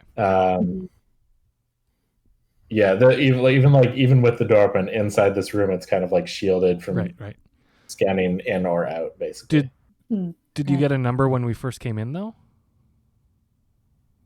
I think there was 4 outside. There's 4 outside. Inside, you could kind of get just sort of like immediate, like around corners or whatever. You were able to scan. Yeah. So you don't have like a good count there. Probably too many of us for us to blast our way out. I can try. I don't see another way. Plus, we're going to have to blow this place up when we leave, you realize. This can't happen. Oh, I know. And then I gesture to the frag grenades on my belt that are just like slightly hidden by my jacket.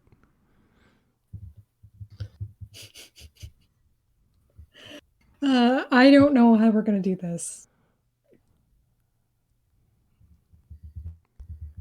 Well, that's a good question. How are you going to do this?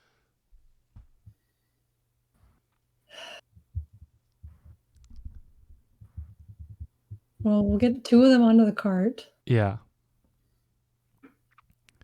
And I would like to very tentatively approach the decraniated, box-headed people.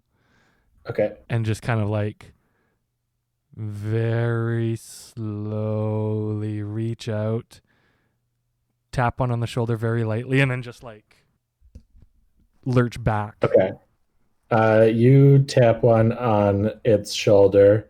It doesn't like react quickly, but it just kind of slowly goes to look where you tapped it and like moves its head to look there, and then just kind of returns to standing aside. But now that you are this close, you can also see on its arm, the first one has a like tattoo of like with the like symbol of the rebellion, and like it's probably like stylized to be like a certain squad. Right.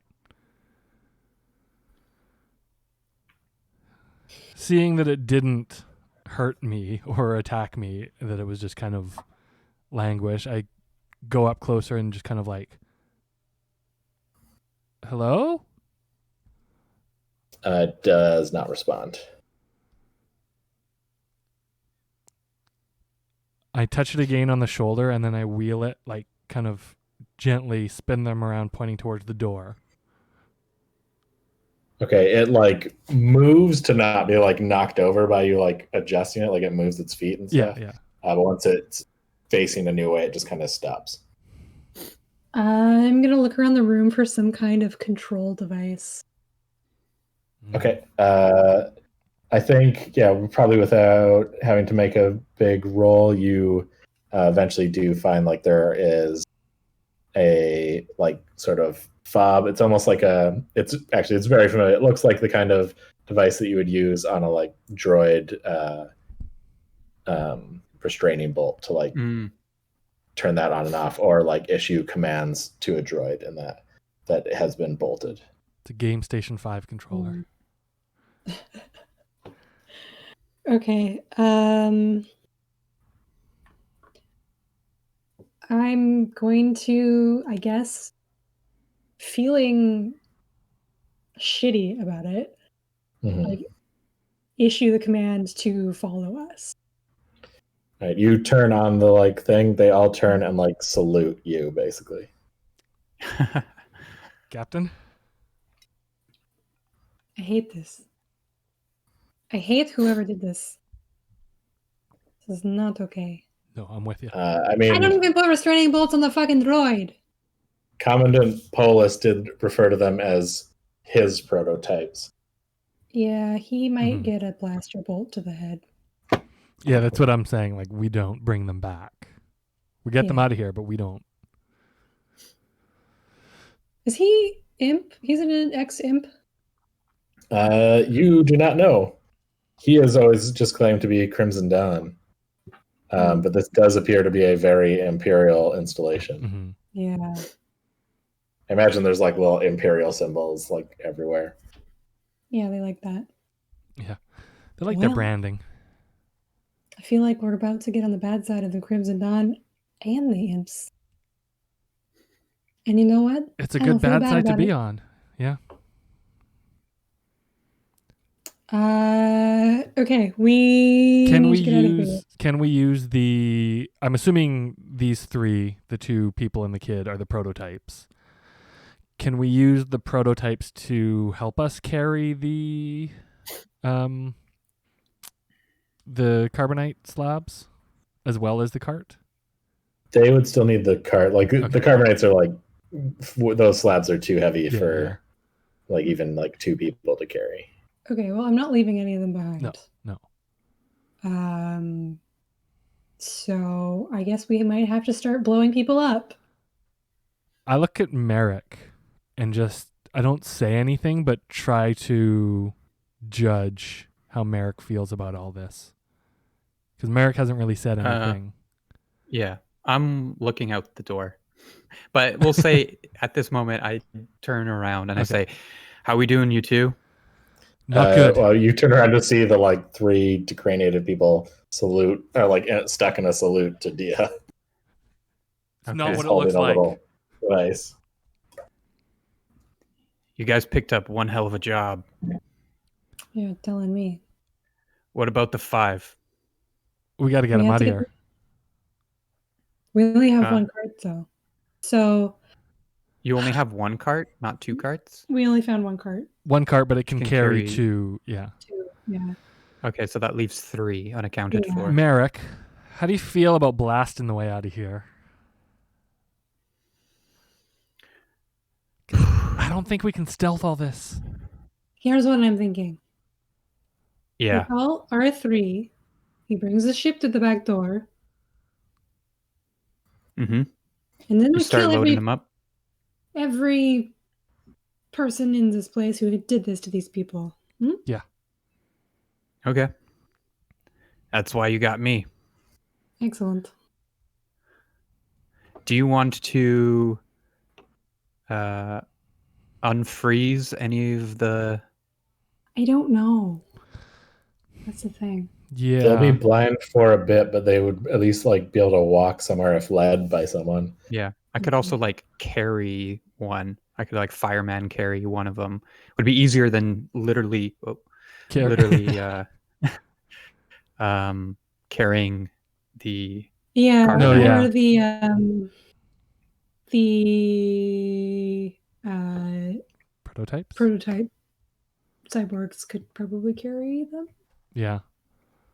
Yeah, 2 of them could. The child probably can't. I didn't think we could get them out. Yeah, I would be like Zammy would be unconfident, not confident. Dangerous, yeah. I mean, Dia's pretty smart. You might be able to figure it out. Okay, We'll try it on one of them. So it's going to be an average medicine check to get one of them out. Okay, I don't have medicine. Me neither. That's why we have a doctor. Can we radio the doctor and ask what to do? I have. Yeah, but if you radio from inside the space, they will definitely detect that.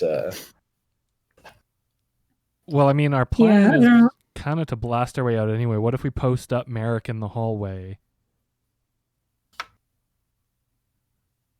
And then, I don't know. That might be too dangerous. Yeah. I'll just try. Yeah. Okay. Give me that check. 1 success. Nice. Okay, yeah, you successfully, safely start the unfreezing process. The block starts to glow sort of a reddish color, and then this Alliance commando kind of falls out to their knees. I go around and catch him. Okay, yeah, so you kind of catch him so he doesn't make a ton of noise and also doesn't smash his face into the ground. Mm-hmm. I'm gonna and he is kind of groggily, where am I? Shh. Yeah, Zammy, you handle him. Yeah. I'm gonna try another one. I explain the best that my brain can process right now. I just say we're in an Imperial base. There's death troopers. We're getting you out of here. I don't mention the prototypes or anything like that, but I do mention there's more. There's more in the carbonite. We're in an Imperial base. There's death troopers around. We're getting you out of here. He's like, okay, can I have a gun? He's like, I can't see anything. He's obviously a bit confused. Yeah. You just came out of carbonite. Wait until you can see. You're gonna, yeah. I very confidently say we got this covered, having zero confidence that we got this covered. Got it. Okay. Are you going to move on to the next one? Yeah. All right. You have a rough idea of how to do this. So it's still going to be an average check, but I'm going to give you a boost dice because you've done the sequence before. It's different with every person because everyone has sort of different vitals, but... Mm-hmm. Cool. Clearly I'm better at it now because I got 1 success and 2 advantages. Nice. Okay. I'm going to say that you're able to do just the next 2 pretty easily. Okay. And there's 2 left. So there's now 3 confused, cold, blind people. Again, I catch them. I kind of keep them up to speed, and then I huddle the 3 of them together. I say, you guys are together. We got 2 more to go. I say we keep the last 2 in carbonite because we can pull them on the cart. Yeah, I agree. Okay, so you take them down and put them on the cart. Mm-hmm. As long as someone can lead the blind folks, you can probably command the 3 prototypes to move. Yeah. I can lead the blind. Start. Okay. I'll probably be up front, maybe with Dia, if you want to. Well, I was going to say if Merrick takes the rear and covers our exit. Oh, you want? Okay. Because I figure there's going to be more death troopers behind us than in front. Quite possibly. Okay. Hopefully.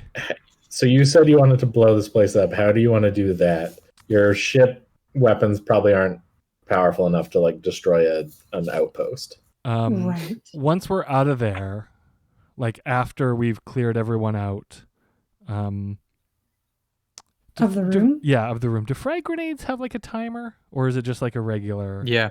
You can set a timer on them. Yeah. So I want to, because I'm assuming there's electronics and whatnot in here. Yes. At the very least, there's a couple looks kind of almost like server banks that are probably like file storage and such. I definitely want to blow those. What is there anything else I see around the room that looks kind of like blow upable? There's probably like a few canisters of like some sort of medical gas. There's a like large Bacta tank probably. Yes. It's empty, and Bacta's not flammable or anything. I didn't think so. So I'm going to put a frag grenade by the servers and a frag grenade by the medical equipment and set them on a long enough timer to let us escape. A timer that's the exact length of our escape. I think the timer is more of a like, it's a short timer for sure. Right. Like, yeah, I vaguely remember you could do like 5 minutes or something like that. I think there's like a 6 seconds, 30 seconds, and a minute on the like frag grenades. You'd need like actual detonators that would let you set a longer timer. Okay. Frag grenades are made a little bit more for the throwing. Yeah. I will look it up. Toss them into the room and then we hit the door button? Yeah, I mean, that was basically the plan. As soon as we get everyone out of the room, toss them in there, hit the button, and book it. Yeah, I mean, you could do the like 30-second timer just to buy yourself a little bit of time. Like the longest timer possible. Yeah. Okay. So you've got everyone ready to move and outside of the room. And you can place the grenades like in places if you want on that minute timer pretty quickly. Yeah, just like put it. I'll be the last one out. Like, I'll make sure everyone gets out and then run back in there, jam it in the server bank, jam it in the medical stuff, book it back out, and slam the. You do that. I would say give me. I don't think demolition is a skill, but I think you use mechanics for that. Just give me just an easy mechanics check just to see like how good of a job of like placing them somewhere where they'll stay and be effective to blow up the things you want to blow up.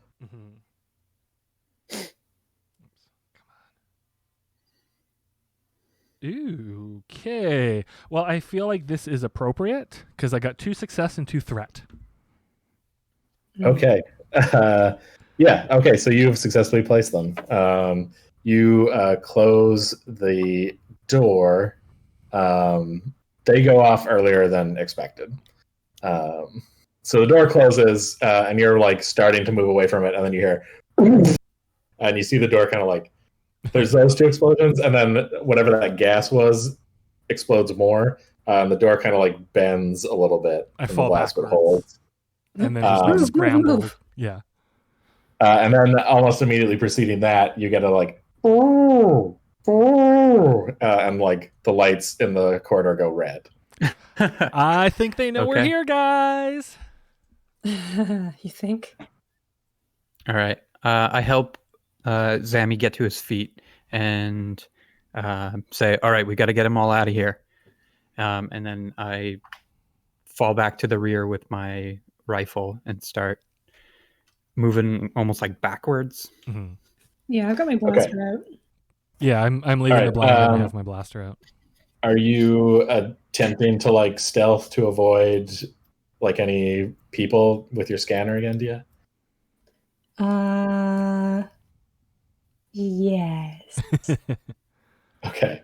So this is gonna be a how do we stealth like 10 people? I was gonna say that might be a little. It's more of a like if you can avoid where they are. Oh, I see. So this is gonna be in this case, it's gonna be hard, and I am going to upgrade it because the base is on high alert. So I'm spending a dark side point. They are obviously heading in your direction. It's gonna be 2 purple and a red on this one.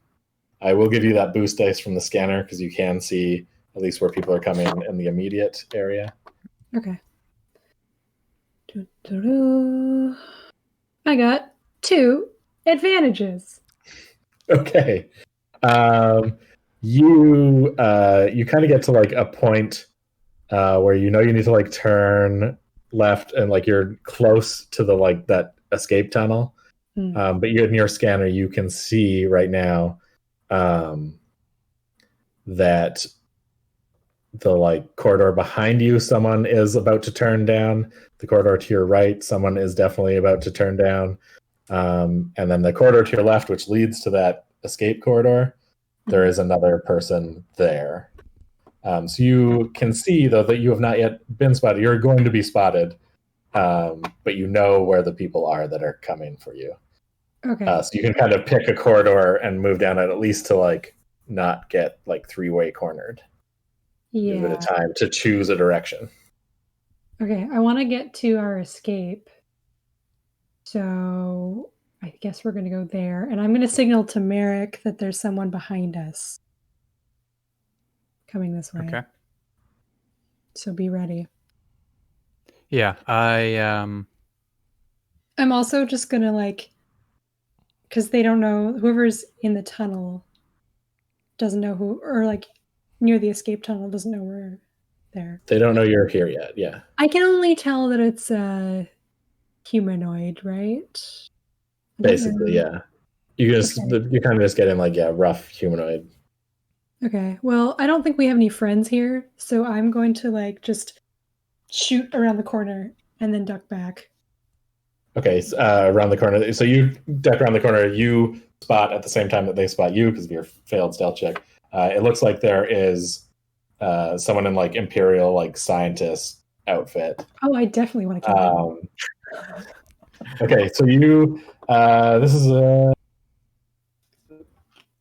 a vigilance. We are gonna, I think, just enter initiative on this shot, but you'll get because you aren't gonna surprise him technically.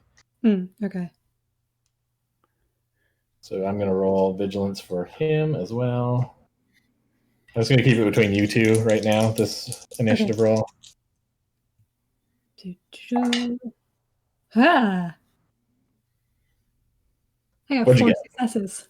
He also got 4 successes. So I think both roll a boost dice. See what comes up. Okay. See who's going first. I got nothing. You got 2 advantages. So this scientist is thinks quick, and he draws just a small holdout blaster and is going to shoot in your direction. He's not a particularly great shot. You're at short range for this in this case. He rolled a threat. So he just shoots above you and pings off of the wall. And he's maybe a little, he's definitely not used to this, so I'm going to give you a boost to your shot. Nice. So ranged, I'm close. You're close, so it's just 1 purple. Cool. You got a blue. You could also spend your maneuver to aim if you want. Oh, sure, yeah. Does that mean you got another blue? Cool. So you have 2 blue on top of whatever your ranged light skill is. Nice. I'm actually pretty good at ranged light. I have 1 yellow. So I got 2 successes and 5 advantages. Okay, so that does mean you can activate a crit, I think, with a blaster pistol. I wish to crit him. Okay, and that's him. How much damage is that? So it's your weapon plus the 2 successes. That is going to be 8. 8. Okay. Yeah, he's not looking great. He doesn't have a lot of soak. I'm not trying to stun him. I figured as much. He is a bad man. Crit only triumph? No, you can spend 3, usually 3, whatever your crit value is on the weapon. Yeah, I have. That's how many advantages you need to do that. If you're also using a blaster 3. pistol, it's 3. Yeah. Gotcha. All right, so that was an 87 on the crit roll. He is compromised, which is the difficulty of all skill checks are increased for him. You basically shoot him right in the gut. He kind of stumbles back and does not look great, but he doesn't go down. And when he raises his pistol back up at you, he's kind of shaking.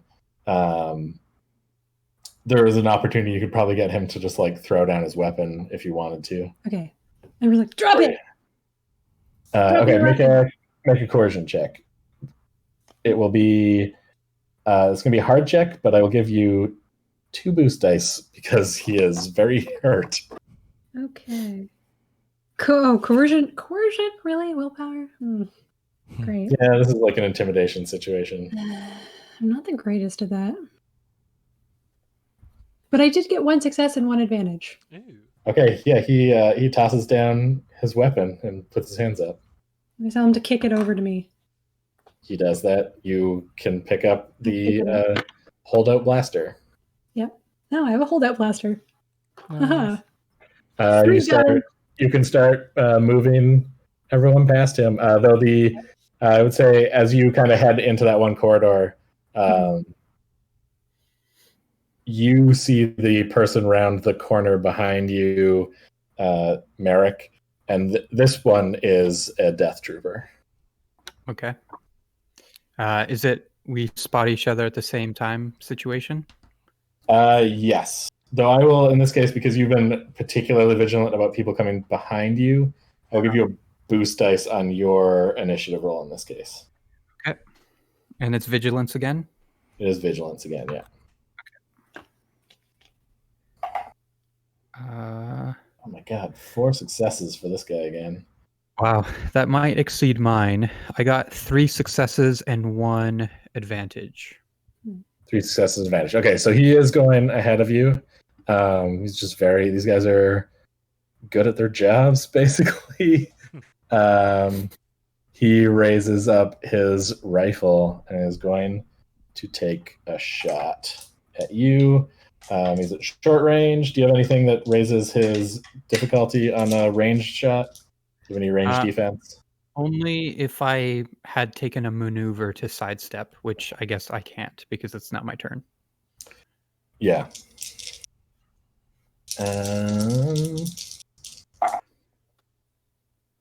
That's going to be a couple of successes. He has 3 successes and a threat. So that'll impose a black dice on his next shot. But for this time, his blaster carbine will do 12 damage to you. Ooh.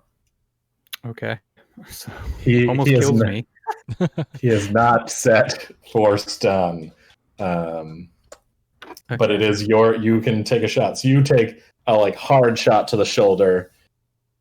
Okay.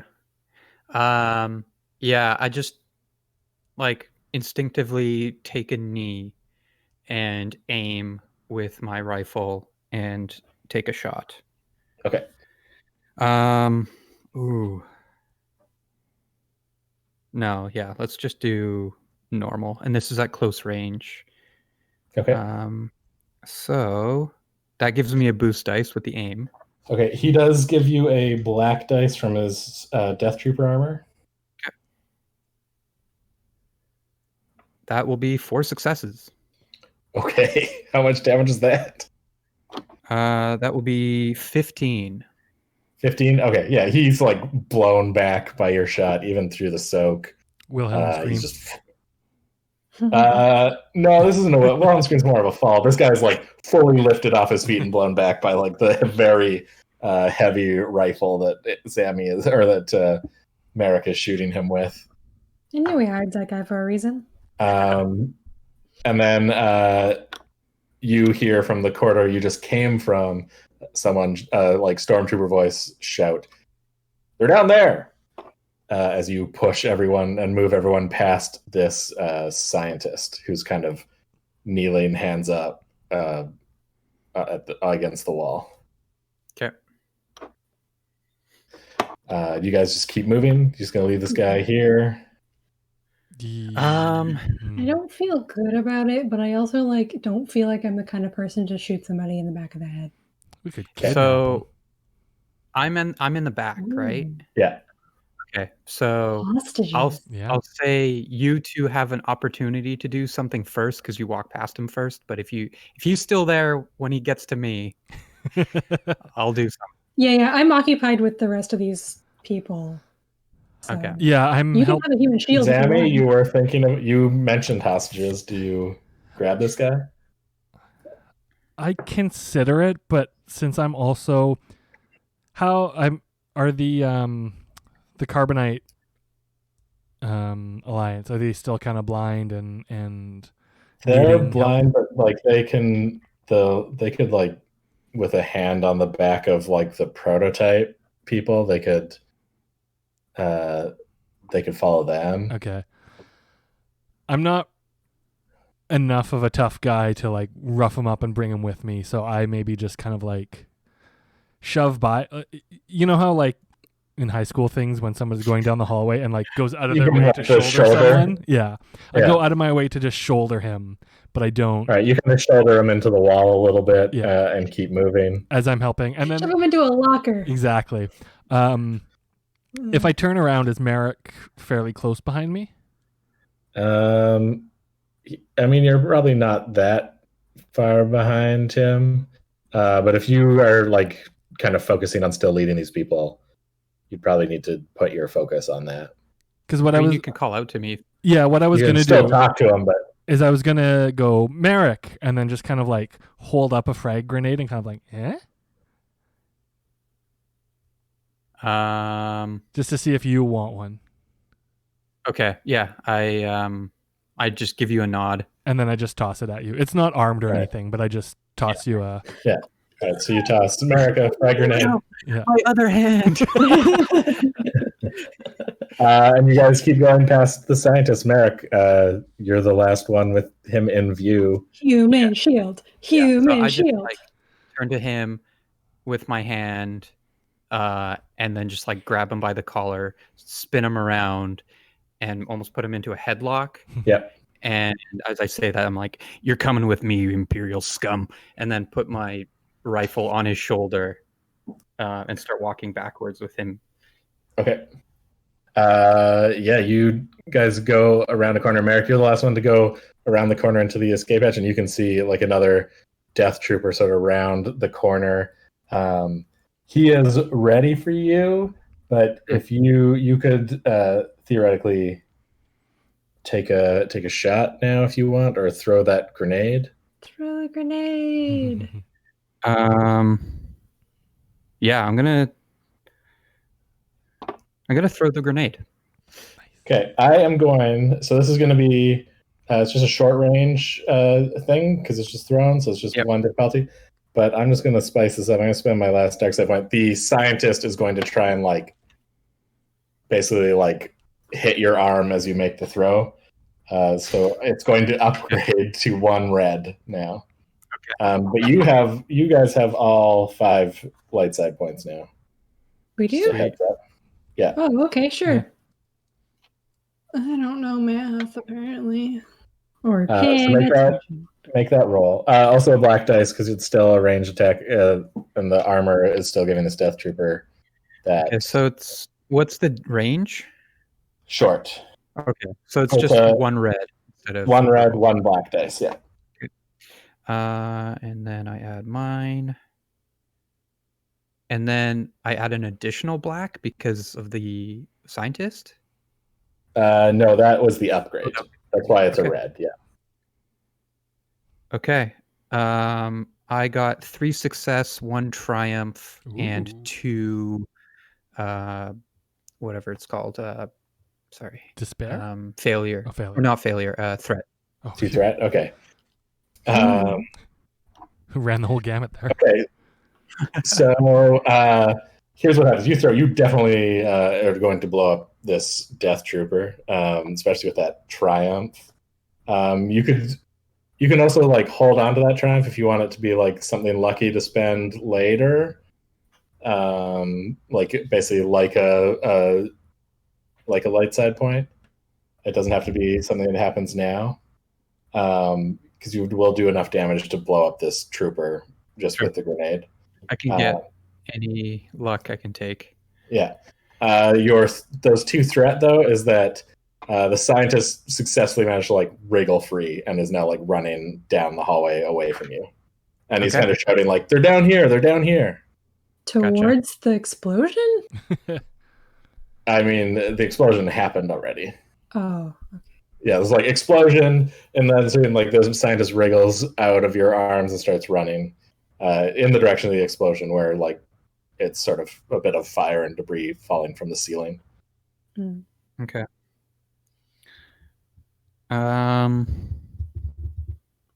Awesome. Yeah, I let him go and continue backing up. Okay. I'm pretty hurt, so I'm actually going to take this moment as like the debris settles to grab a stim pack from my utility belt and then just inject myself. All right, you jab your stim pack into your leg, and you can heal the however many wounds that lets you heal. Yeah, I'm not entirely sure, but I'll figure it out. I think it's 6 is the first use of it. Oh yeah, and it goes down. Yeah, the more you use it. Okay, cool. Yeah, and I continue following this train of commandos. I want to yell. Right. I want to yell to Dia. Get that scruffy-looking astromech on the guns. As like after he lands. Oh yeah. Yeah. So like the mech will land the ship and then man the guns. Mm-hmm. Can you do that?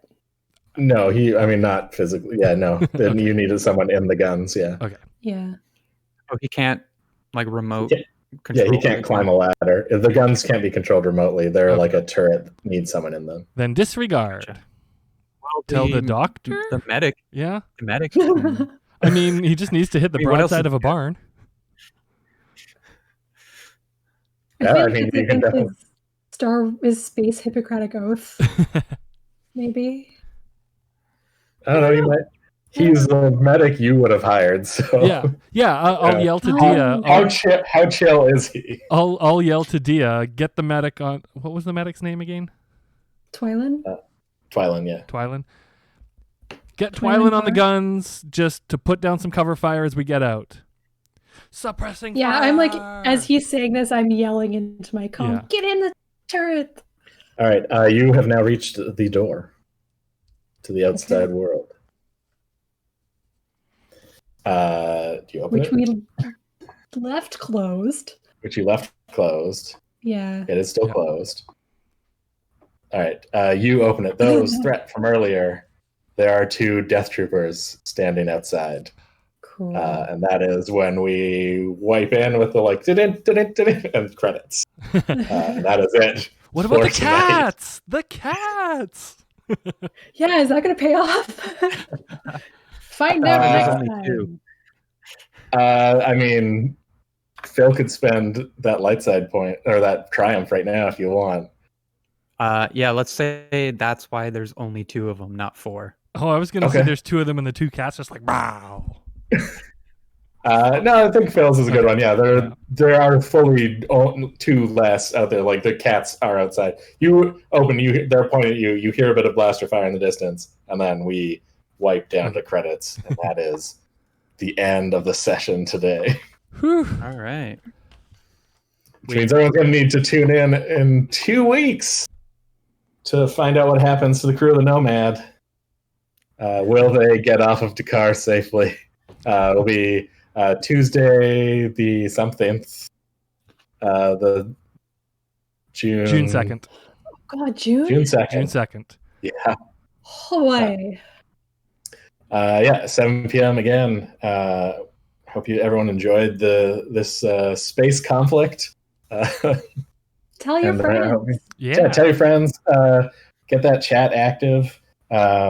I will say that at the suggestion of RJ Loki, the cat things are in fact Nexu.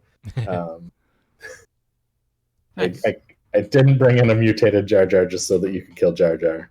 I did briefly debate whether I was going to make one of the decraniated people a Gungan, a familiar looking Gungan. Thanks everyone for tuning into our first stream. Yeah, it was pretty fun and exciting. We haven't done it. Yeah, I think it was pretty neat. Hopefully it looked and sounded good. Yeah. Yeah. And if not, hopefully we can improve. Yeah. I happen to know that my stream looked potato, but it's okay.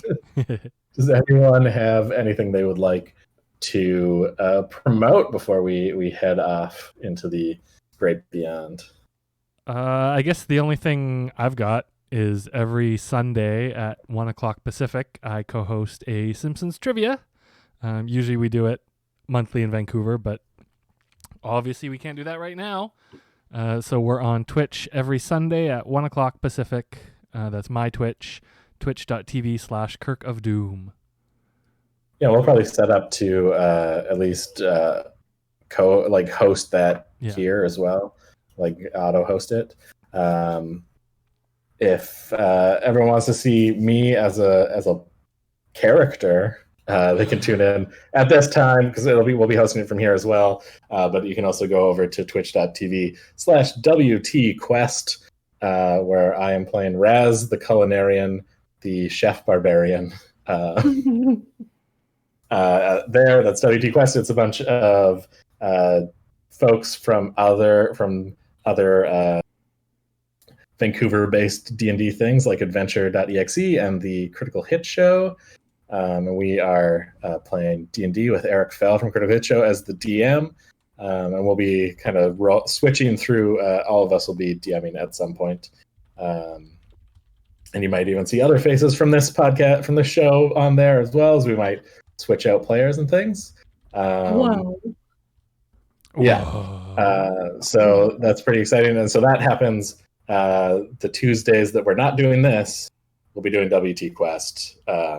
That starts at 8 p.m. instead of 7 p.m. But you can see that next Tuesday, which is, I want to say it's the 26th. Feels right? That feels right. That is correct. All right. Sure. I'm good at day math. Yeah, date math. Day math. Fighter of the night math. I have nothing to promote, so that's cool. I guess, watch us on this. Yeah. I feel like you could check out, Phil did the awesome character art for this. You can check out some more of his art at Phillustrated Art on Twitter. Is that right? Yep. It should be down right by my name. Yeah. Or just go to Dungeon Punk's Instagram and leave a comment, or at least leave a like on the art that was posted there. Mm-hmm. You can take a closer look. Mm-hmm. Yeah, and then also go back through and like the things that I drew so that I don't feel bad. No, only like Phil's art. Thanks again for tuning in. Also, of course, please keep listening to the podcast.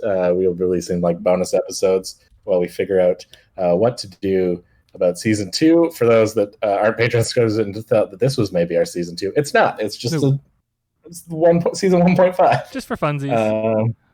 Hopefully with the bubble. This is episode 1 and the other things are seasons. Who knows? Yeah. Hopefully with the bubbles expanding, we'll be able to record soon. But we're keeping it safe. Yeah. Yep. Mm-hmm.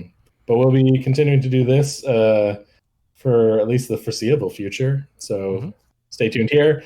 Listen to fun bonus episodes over on the podcast stream, or if you have not listened to our podcast, which I don't know how you got here, otherwise, please listen. We have a whole first season. It's super fun. It's about a bunch of bards that are in a punk band in a fantasy world that may also have modern technology. It's silly, is what I'll say. Yeah. Silly and delightful and fun. And I hope you like it. And that's it. So thank you again for tuning in. And everyone have a good night. Stay safe. Bye. Stay frosty.